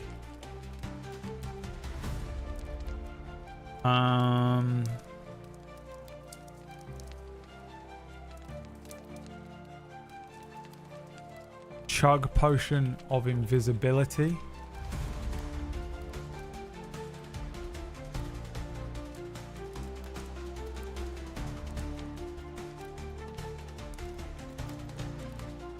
That's all I can think of that you can really do right now. Creative options from the chat room are welcome.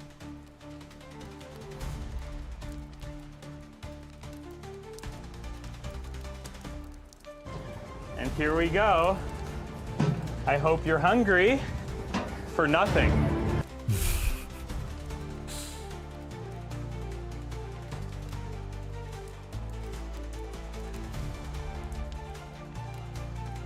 What's it gonna be?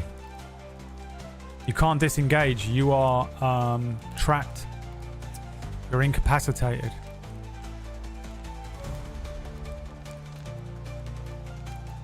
Equip shield. I guess. What was the rule that I feel like I made a rule like this is what you have for the fight. Take. I guess you could use an action. Oh, that's what it is. It's an action to take the shield out of the bag and then another action to equip the shield. So take shield out of bag, still not equipped. You'd have to use another action to do that. There's a wheel spin from BradWOTO. That was the rule that I gave you last week. Offer to kill the witch for them.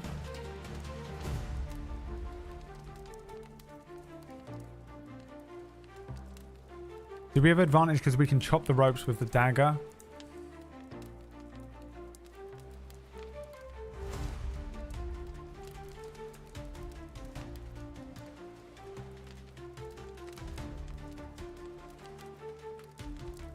No, I don't think so, because that's what the check is.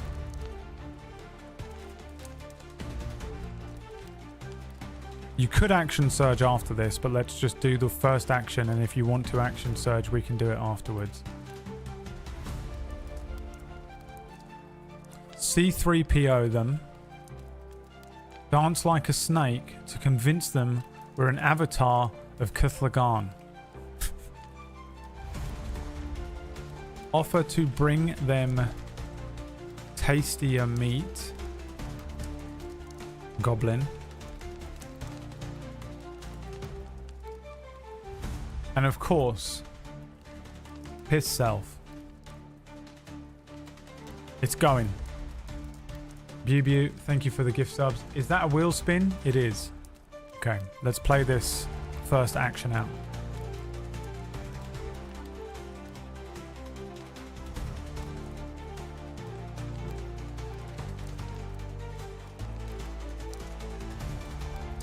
How much action would it take to grab a handful of gold out of the sack and throw it? That's a good option. Sorry, I didn't read it. Hold that thought.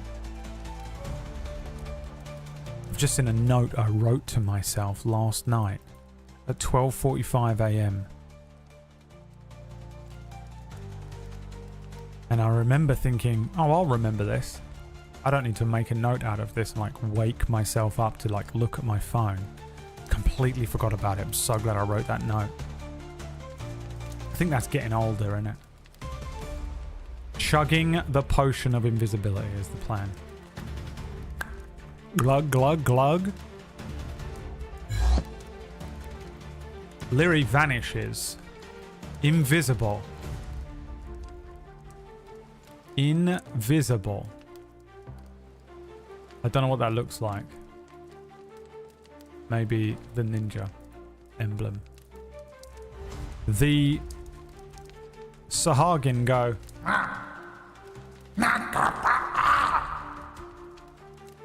Let's spin the wheel and see what you get from a gift from Bew, aka the United States government, and Shadow the Ret God.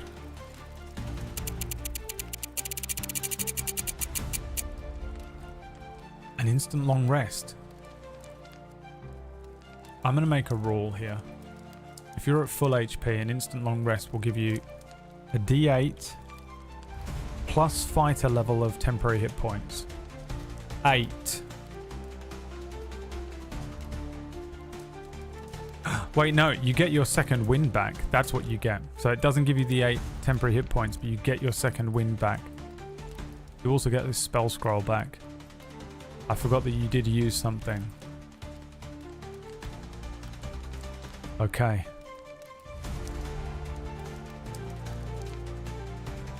I hope you're hungry. For nothing. Would you like to action surge? This will give you another action. You have one left. I'll tell you what.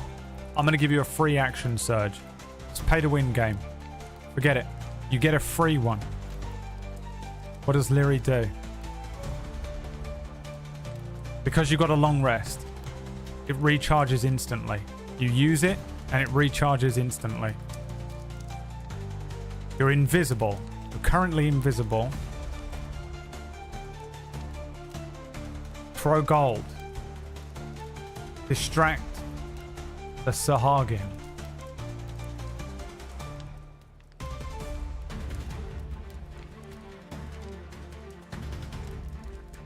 Intimidate.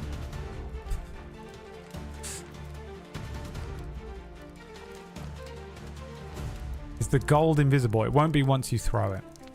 Anything that's on you is invisible until you like throw it away from you. Lift the spit we're tied to and run.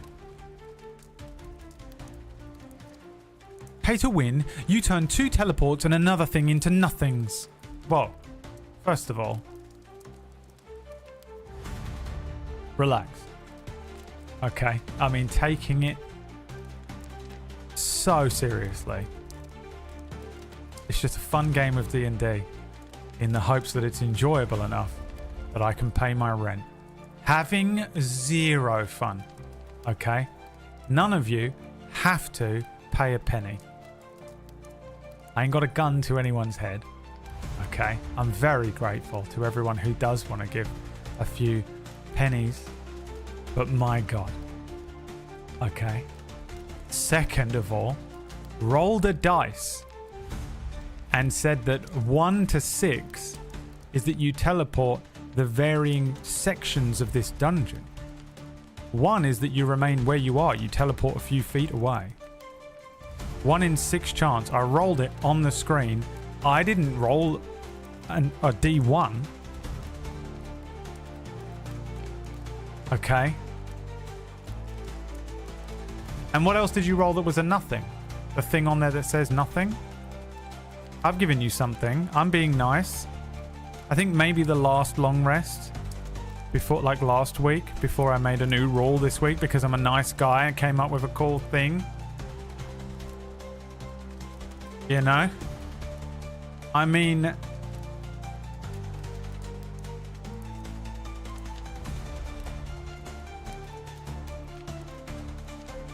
doing my best here. Trying to win D&D so badly. How's it feel to not have that Felix money? I've never had that Felix money, so it feels the same as I've always felt. Dog shit commenter. How does it feel to be the worst person in here that no one likes? I want to win D&D and then I see how chat votes.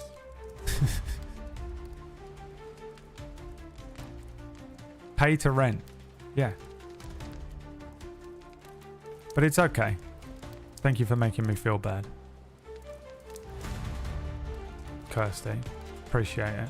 Attempt to break free of the trap. Okay, that's an athletics check. +3 to this check, chat. We take the second roll.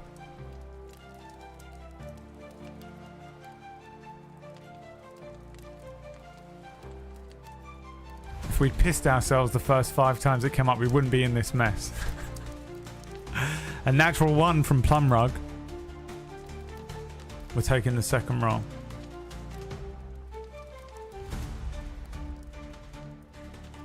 A 16, smashed it.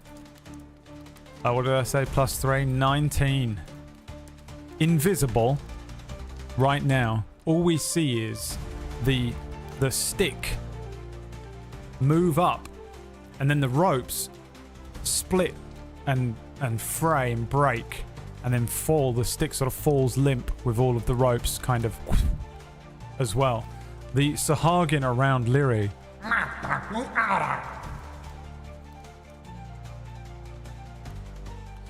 confused. You are no longer incapacitated.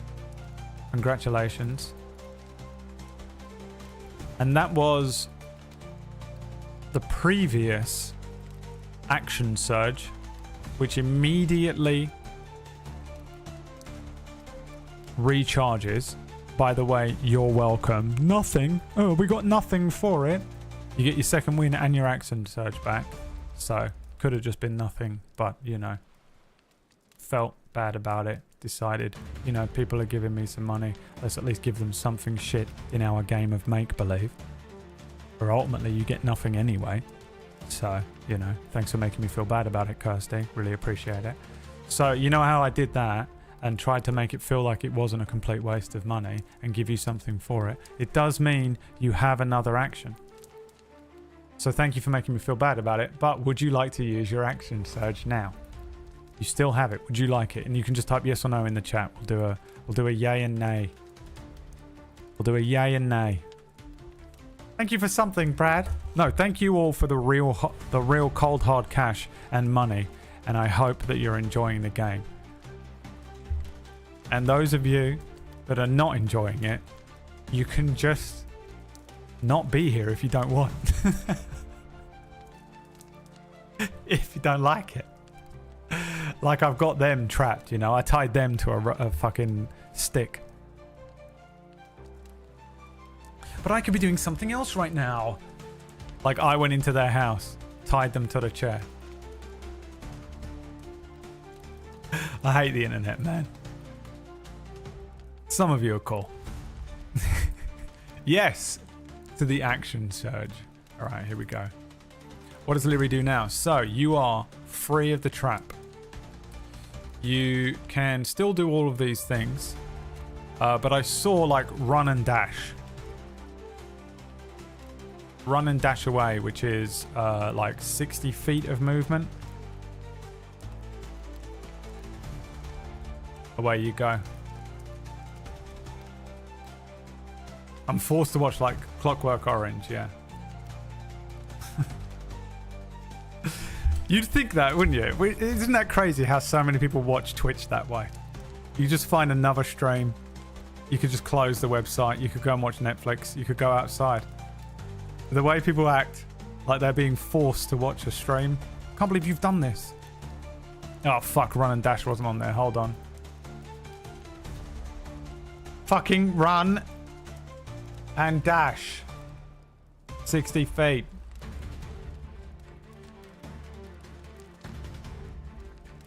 There you go.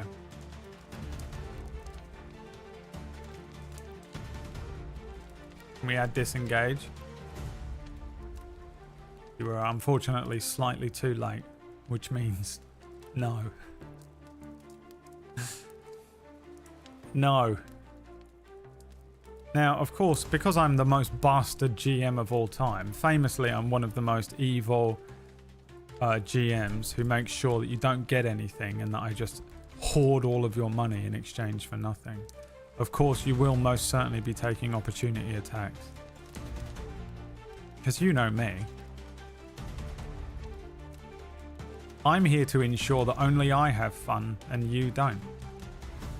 That's how I've always been. Bam. They can't see us. I feel like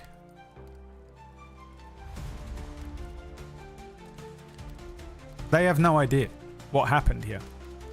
They're too stupid. Their intelligence is pretty high.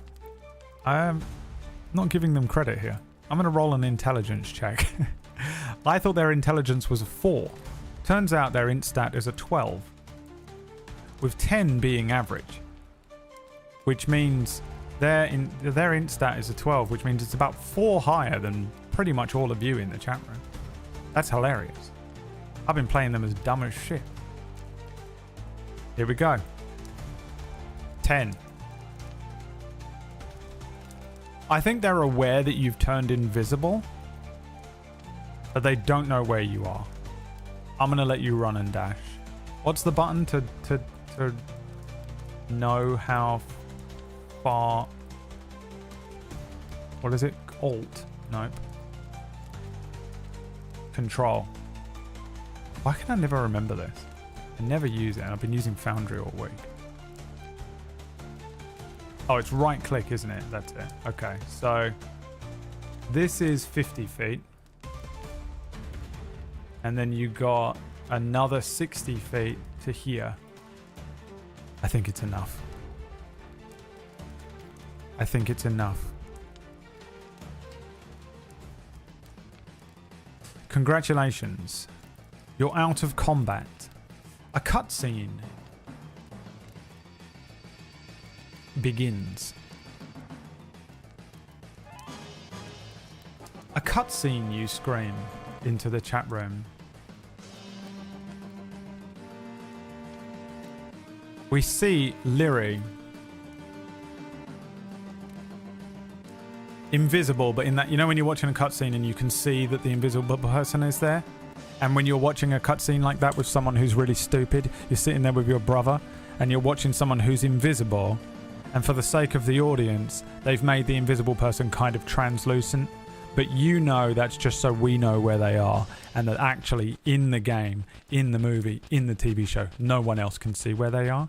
But just so that we as an audience know where they are, you can kind of make out where they are, and then the person sitting next to you goes, well, they're really obvious that you can see where they are, and you're like, you don't know how to watch TV. You suck. That happens. Lyri, invisible, bag over one shoulder, bone dagger in hand, invisibility potion, which lasts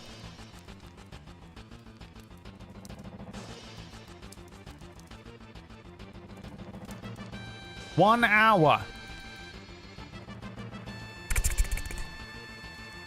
Runs away, scarpering out of the temple. Now, there are Sahagin everywhere. Lyri rushes out of this cavern and into another set of caverns. There are bits of sort of masoned stone, ancient looking temple masonry that jut and exist as ruins throughout this set of natural cavern ways. Every now and then there are pools of deep water that suggest you might be able to dive in, swim down, swim out, or find a way out of this place. But as it sits right now, Lyri has no fucking idea where they are. Unconscious, they were brought here and therefore must simply escape.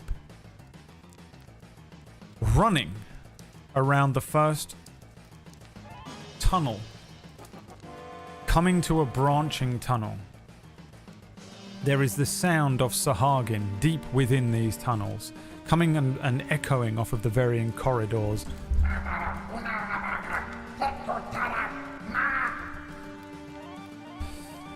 Alarms going off. Wow, wow, wow, wow. Modern day alarm system going off from Star Wars. The Star Wars alarm system, which I'm pretty sure I can pull up. Everyone's like, just fucking tell us what we're doing. What are we rolling? I'm not telling you, because there's a Star Wars alarm system that I'm 100% sure I have from BradWOTO. Come on. Alarm? If I just search the word alarm. Come on, Republic Cruiser alarm. Let's fucking go. Fuck you guys, I'm doing what I want. Oh, fuck you guys, I'm doing what I want. This is hilarious. What do you mean? Shut up, Brad. Yes!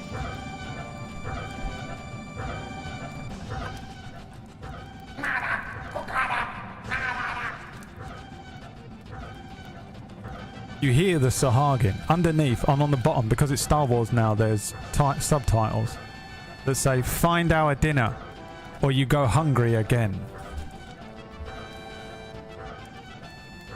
Equip the shield. Kirsty trying to win D&D so badly. And because of that, you can't. You're in a cutscene. This is now a set of skill checks. You're in a skill challenge. There is nothing. There's no... You're playing a Final Fantasy. You're playing a JRPG. And the character is just running. And it comes up. Aquasex just subscribed. On the screen. It's a QTEs, yeah. It's one of those QTE moments. Just let me DM. I cast Eldritch Blast.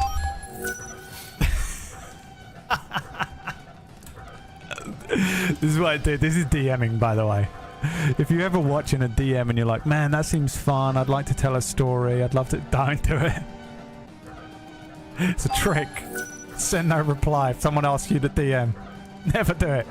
Never start. You'll never escape. It's such a curse.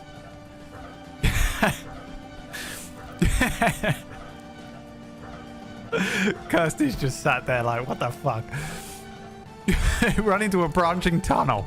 QTEs are coming up on the screen. Alright? You can see 3 tunnels ahead of you. There's a narrow, shadowed path. There's a central corridor. There are potential alternate routes. You can either try and sneak down the narrow, shadowed path, rush through the central corridor relying on your speed, or make a nature check to see if you can find an alternate route using your knowledge of cave systems.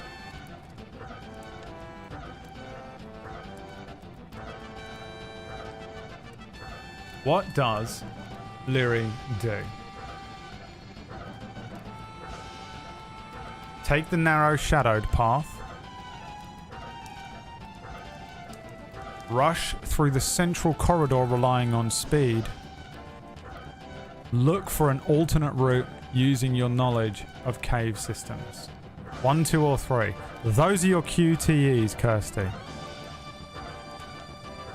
Those are your options.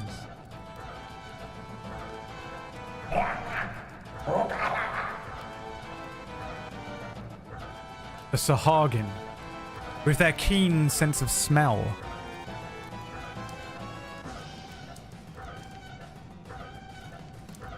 With their limited amphibiousness, and with their shark telepathy, which is apparently something that they have. Closing in on all sides. What does Lyri do? The choice is yours. You are Lyri. You can vote by typing the number next to the thing you want to do on the screen in the chat room on Twitch only, and if it's live, because sometimes I see comments on YouTube of people just typing the numbers as if they're not watching it live. I'm kidding, but could you imagine? I fully believe that would be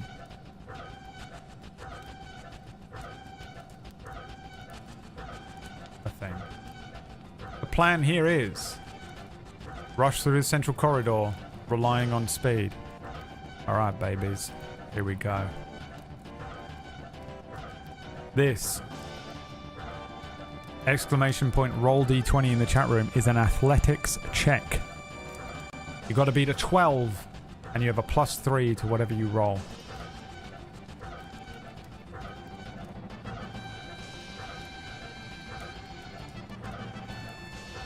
Not that 8. We take the second roll. Keep going. We flush out all the previous ones. A 16. Smashed it. Plus the 3 makes that a 19. Sliding around this corner and seeing the 3 different options.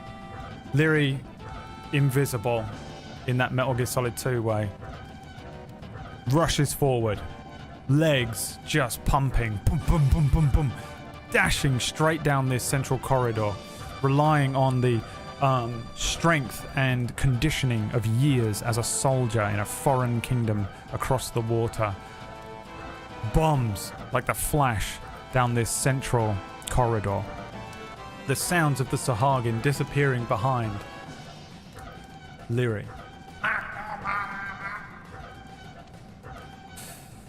Lyri emerges into a sort of a huge cavern with nothing more than an underground lake. There is some sort of soft-looking lights underneath the water, suggesting an entranceway possibly to the temple that you're looking for, away from maybe the Sahagin stronghold or camp behind you, back under the water. Now you do have the ability to breathe underwater right now because you currently have the shell amulet equipped. I'm gonna say, Kirsty, skidding to a stop, cutscene, amulet on, amulet equipped.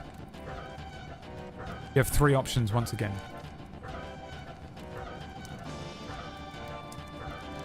You can swim directly across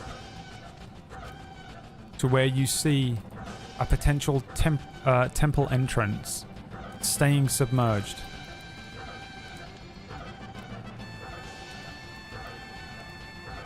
You can use some underwater rocks to hide your approach. Or you can look for an underwater tunnel leading to the temple. An enormous underground lake, some soft lights, varying different approaches to the entranceway of this temple.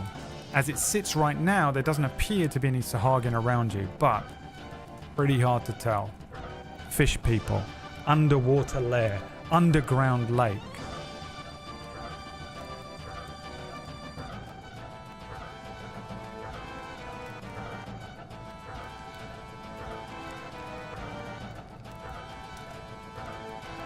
What would you like to do?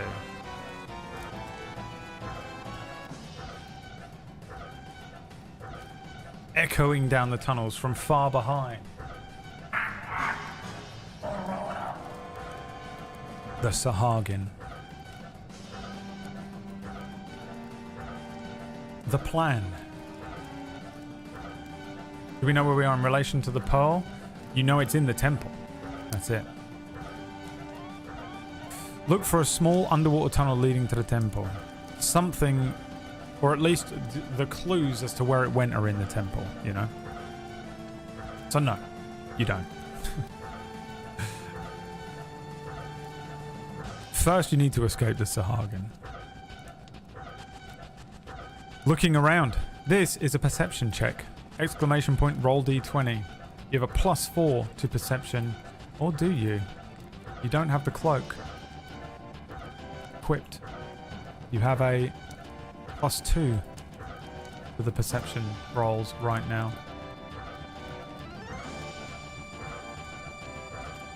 We take the second roll. You have to beat a 10. Which means that first roll of an 8 would have done it, but what's it going to be? Because we're taking the second one.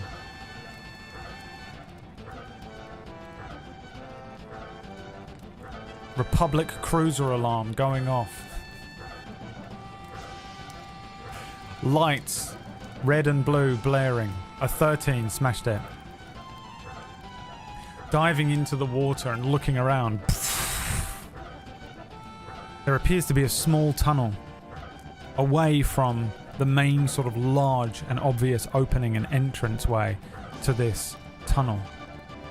Swimming down this tiny little tunnel in the hope of avoiding patrols, there he comes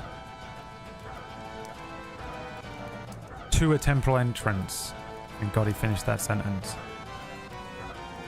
Ahead of you is a mystical door.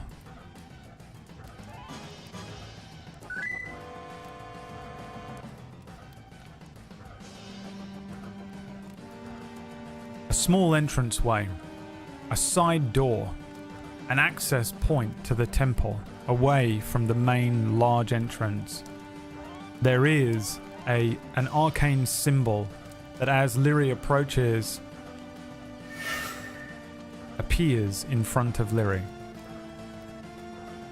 You will need to open it before the Sahagin catch up. Your options are: translate the ancient symbols on the door. Attempt to force the door open with strength. Search for a hidden lever nearby. What does Lyri do? 1, 2, or 3 in the chat room to vote for which one of the options you want to do. Underwater now. Breathing awkwardly with the help of a magical amulet around their neck. Hair kind of doing that underwater floating thing. And looking at this very small circular door. Kind of like one of those portholes or port windows. What are they called? It has this arcane symbol glowing a steady greeny blue.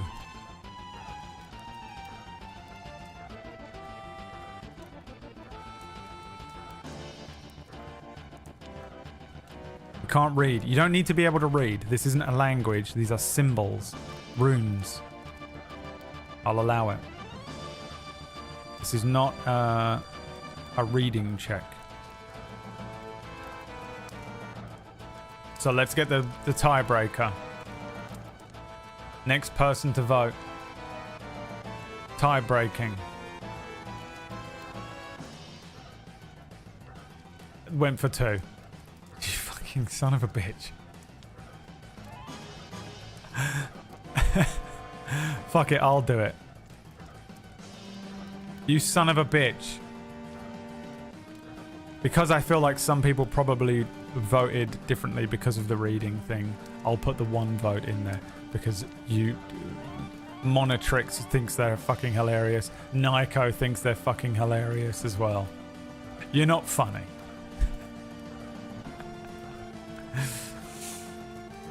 Translating the symbols on the door. Taking a moment to see if they recognize the symbols. Lyri will need to make me an Arcana check. Exclamation point, roll d20. You have a -1 to Arcana check rolls. Let's see if you can figure it out.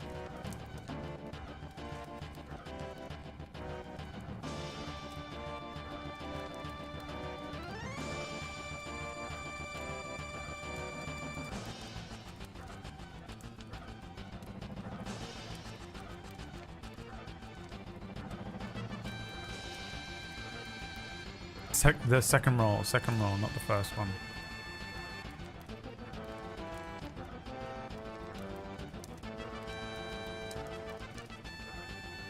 A 12, damn. -1. We'll call it a partial success.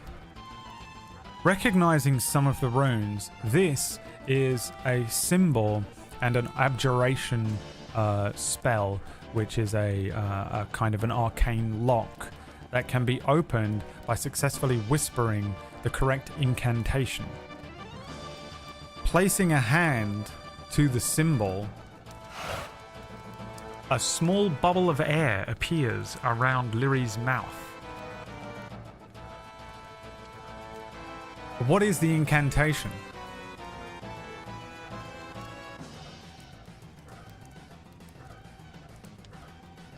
Is it the word rice? Is it melon? Mel. You tell me, chat. What is the incantation? Open up, bitch. Meloc. Because it's what it sounds like he says. Danon. Danon. Friend. Ollie Ollie. Oxenfrey. What is the incantation? Is it Blurbus? Is it Snotflap? Or is it Help Me Daddy?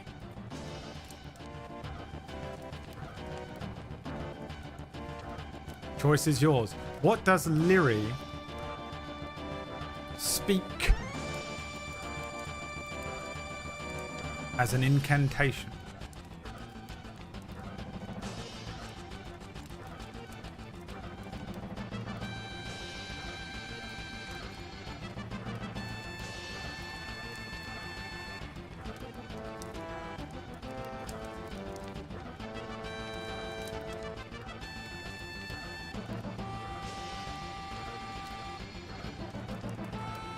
What's it gonna be?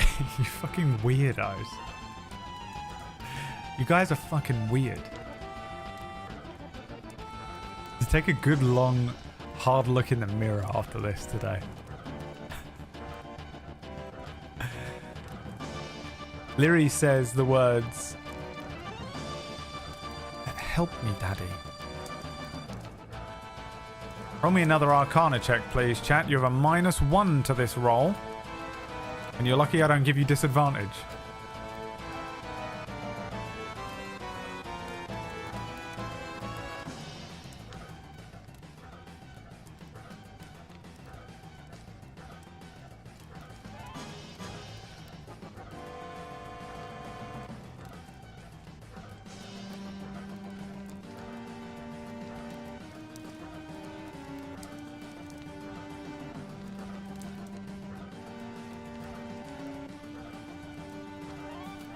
Little freaks.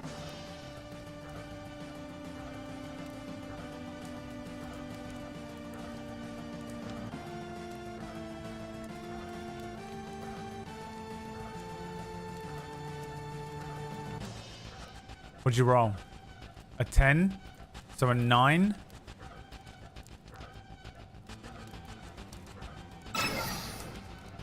Lyri is hit by a pulse of force damage.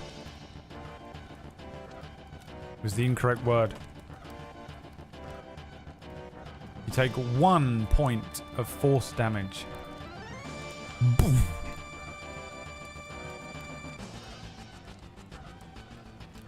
Guys, try again. What is the incantation? What word must you speak?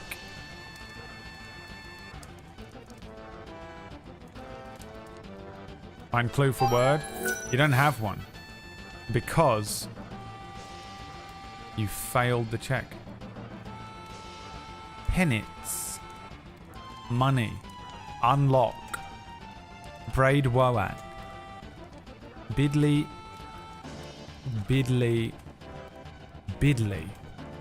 friend, fish and chips, Dirky Dirk is like, I think we should just spin the wheel, guys. Open sesame. Gary. Password 123. Fringe. Dirky Dirk, thank you for the gift subs. Naya Shadow. 3 more and we'll spin the wheel. Very much appreciate all of the subs and the tips today. I mean, Jesus. If I could afford it, I would be buying turkey tonight for Thanksgiving and having a private one-man Thanksgiving. And now I can afford it, so I will. What word will you open the door with, chat? What's it gonna be? Okay, Jesus Christ. It's gonna be, oh, a deal breaker. Can someone break the tie? 7 and 7. Can anyone break the tie between Open and Gary? Going with Open. It's an Arcana check. -1 to your Arcana. Let's go. Why would it be Gary? I mean, it's whatever word you pass the Arcana check on. So it could very well be Gary. There's no pre-written word. It's just what word is it? You guess. And then you pass the Arcana check. And that's the word.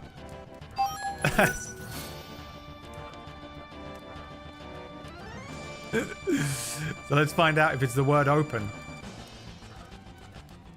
Does it not lock us out after 3 attempts? Maybe. The greatest puzzle. You got a 2, which makes that a 1.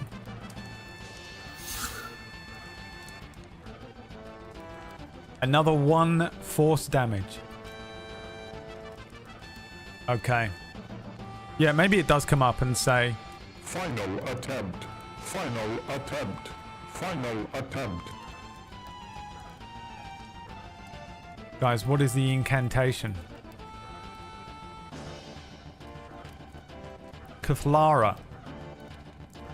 Final attempt. Suck ya mum. Go west. Open says me. Say nothing. Piss self. Elmo. Admin. Beans. La li lo lay low. Oh, why have I done that? Fuck. There we go. Is it Kithlara? Final attempt. Suck your mum. Go west. Open says me. Say nothing. Piss self. Elmo. Admin. Beans. Or the lolly lule low. David Vispero. Lolly lule low. Debiru. Thank you for the wheel spin.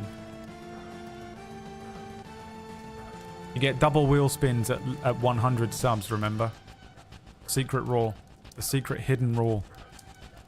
If you hit 100 in one stream, you get 2 wheel spins for that one. You got another one coming up after this attempt. After this attempt. Lolly lule low. Okay, guys. Arcana check. Exclamation point roll d20 in the chat.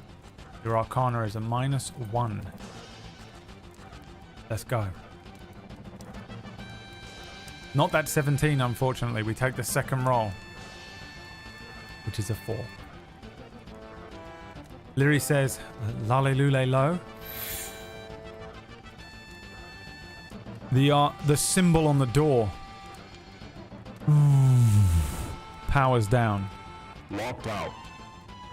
You may retry in 24 hours. Locked out. You may retry in 24 hours. You are arcanely locked out. as the wheel spins to try and save you.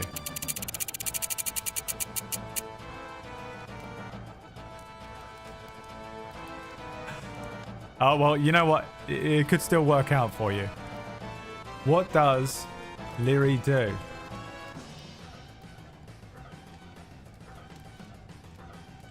Force the door open with strength. Search for a hidden lever nearby. Swim back to the main entrance. Here are your options. Now, the next check you have will be a natural 20.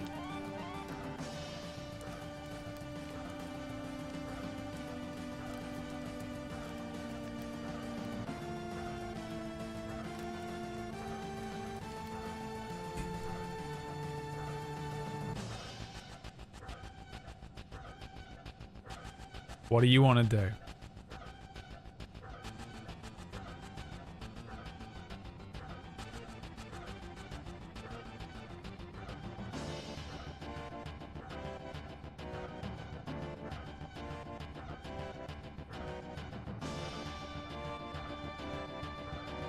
What do you want to do?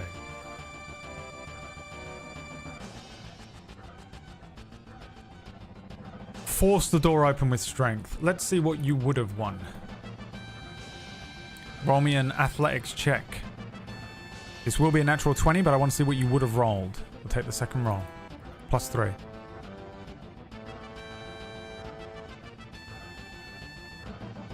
Second roll. Dude, this is so fun every week. Maybe you don't think it's fun, but I find it fun. A 9. You would have failed. However, with unbelievable strength, with unbelievable might, and with the power of 100 men, Leary swims towards the door, shoulder barge, pure muscle mummy. This thing breaks.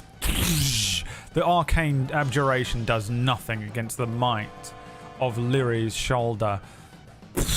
Water flooding in. This cave rolling over. A few items, the satchel, the bone dagger flying across this masoned floor. You find yourself inside the temple. Water rushing in from the hole that you've made in the doorway for a few seconds before the arcane abjuration replaces itself. The drop to the ground, Leary kind of rolls over and it sort of splays out as just a wash of water spills and drains away in this underwater temple. Looking up and about, you see this smaller chamber that clearly leads into a larger chamber. You've come in through a side door here. Or a side entrance, or what might have been a window once, something like that. Around you is a sort of alien structure, very blocky in its and sort of brutalist in its architectural style. Very ancient looking, but a little less eroded than it looked like from the outside. On the outside, the stone had been worn down by the water, the salt water, and age and time. On the inside, it's been maintained pretty well. There is symbols that lightly glow in some of the masonry. Underfoot, as Leary kind of hesitantly stands up, picking up their stuff, re-equipping each of their items that they had previously had equipped and unequipped. The shield. We'll figure out which bits and pieces next time.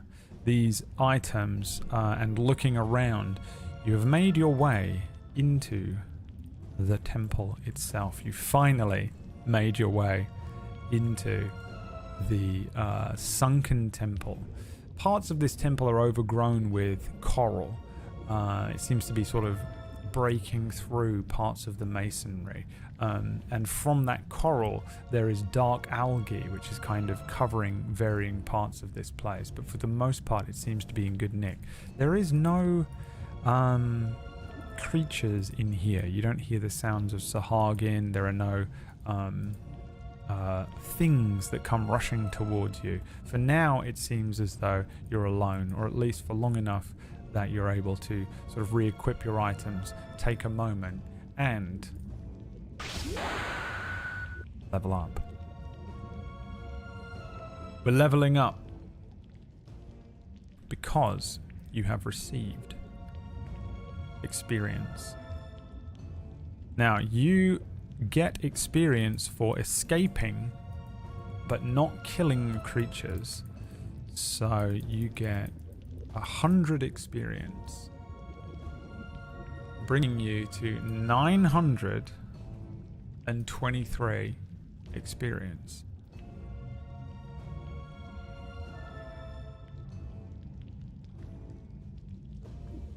Making you level 3. Level 3. Level 3 is a big deal. Level 3 is a big deal. Now, for your next level, you do need 2,700 XP.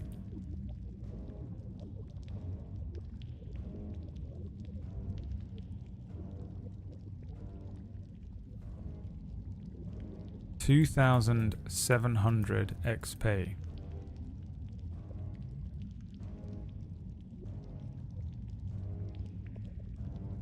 Let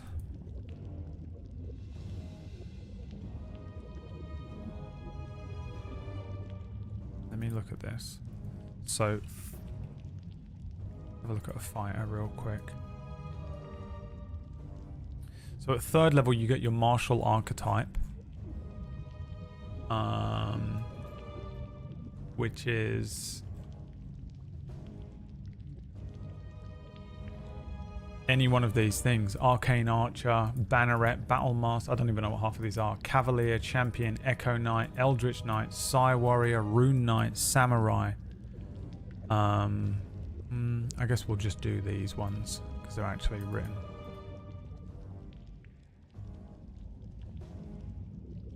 At 3rd level, you choose an archetype that you strive to emulate in your combat styles and techniques. The archetype you choose grants you features at 3rd level and again at 7th, 10th, 15th and 18th level.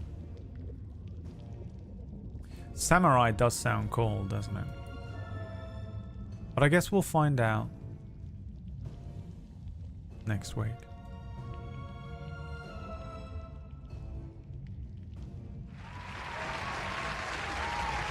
So next week we're going to do a bit of, I would continue here, but I think this is an ideal place to stop. I know it was a bit of a short one, but we were fucking around. We've had fun all day, all right? We've had fun today. We saw what Centillion looks like. We roasted Bew Bew. Kirsty's never going to survive the damage done.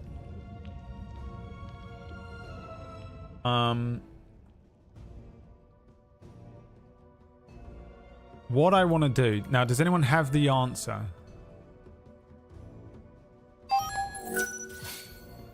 Two more gift subs. How many do you have left to get another spin? We can start next week with another spin. Does anyone have the answer to my D&D Beyond sheet question?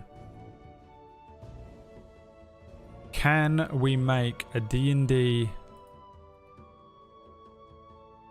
You can't edit other people's sheets. So if I make the sheet on D&D Beyond, I can share it. Oh, you can access it through a Twitch extension. I don't think that helps people who might be looking and might be watching a mobile and iPad, right? But I'll do that. Oh, we'll do it next week together. I've never made a thing on D&D Beyond. I do have a D&D Beyond account. Let me just double check here. Create a character. Okay. We'll do this next week. I found this. How to generate a share link for some of my characters. My character's page. Click on the character share box. Double check the privacy setting. Okay, cool. Right. Remind me of this next week, Kyrie. I mean, just not your job at all as a human being out there, you know. Just so not your job at all. Has a family of 4, Kyrie. Has like 6 kids to worry about. A fat, disgusting husband filled with Thanksgiving turkey who ignores her. And yet, I'm like, can you just fucking wipe my ass? I don't want to do it anymore. There's a share function that doesn't allow editing. Okay, so, but either way, we'll have an option. So we'll either be, I'll install the Twitch extension as well. D&D Beyond Twitch extension. Let me have a quick look here right now and just see if I can find it. I don't know if it's going to come up all week though. That's the thing, right? It's annoying when you go into a channel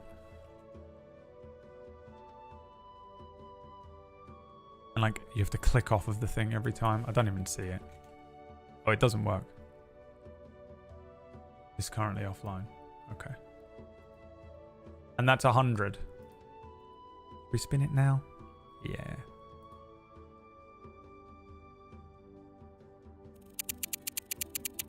It's going to be teleport. 100%.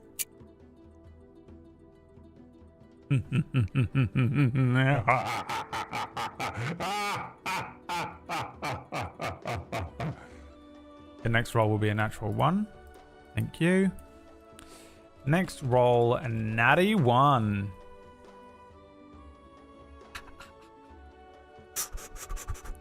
Let me add the rule that I made up today. And also just remember, because I will forget. If spin long rest, 1d8 plus level temp HP. If spin equals long rest and already fully rested. We'll do that. So that you always get something. So that fucking people like Kirsty don't give a shit. For our imaginary game.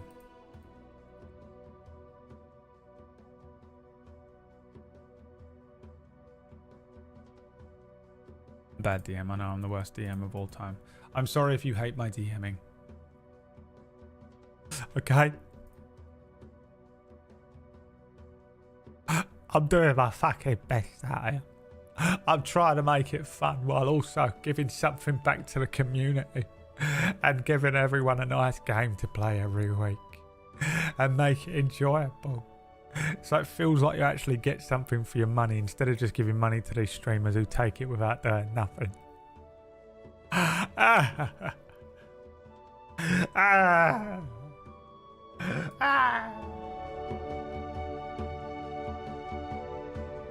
Master Wayne.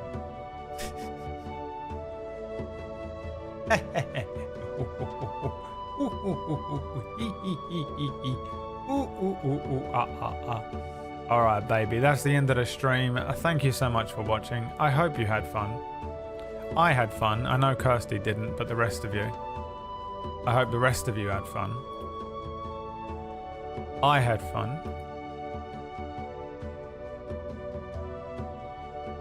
We will be continuing next Sunday. On Sundays, we play a little bit of D&D. If you would like to watch more D&D or TTRPG content, then you can watch Table Story. Tonight, there's a 50-50 chance that there's an episode of Deathless. Tomorrow, you can watch a Pathfinder campaign. On Tuesday, there's the finale of my D&D campaign, Cura. On Wednesday, there's a little fun sort of Chrono Cross with Turtles type show called Tidal Blades. On Thursday, there is a fun JRPG Isekai type show called Main Character that you might enjoy. And if you really enjoyed this one, The Adventures of Lyri, then you might like non-canon, which is kind of the table story version of this. There is some sort of light chat interaction where we sort of raise some money, and that messes with the game. There's some lore appearing in that, and we're currently in the world of 7th Eon, one of our previous shows. I'll be back tomorrow here on this channel at 2 p.m. to play some Dragon Age, or else I'll see you next week for another adventure with Lyri as we continue through the underwater temple and see if you guys can save the ocean on behalf of the witch Erindra. Thank you so much for watching, everyone. I hope you had fun. Thank you again, everybody, for the subs. I very much appreciate it. Oh, you get another wheel spin because you hit 100. So we'll do that at the beginning of next week.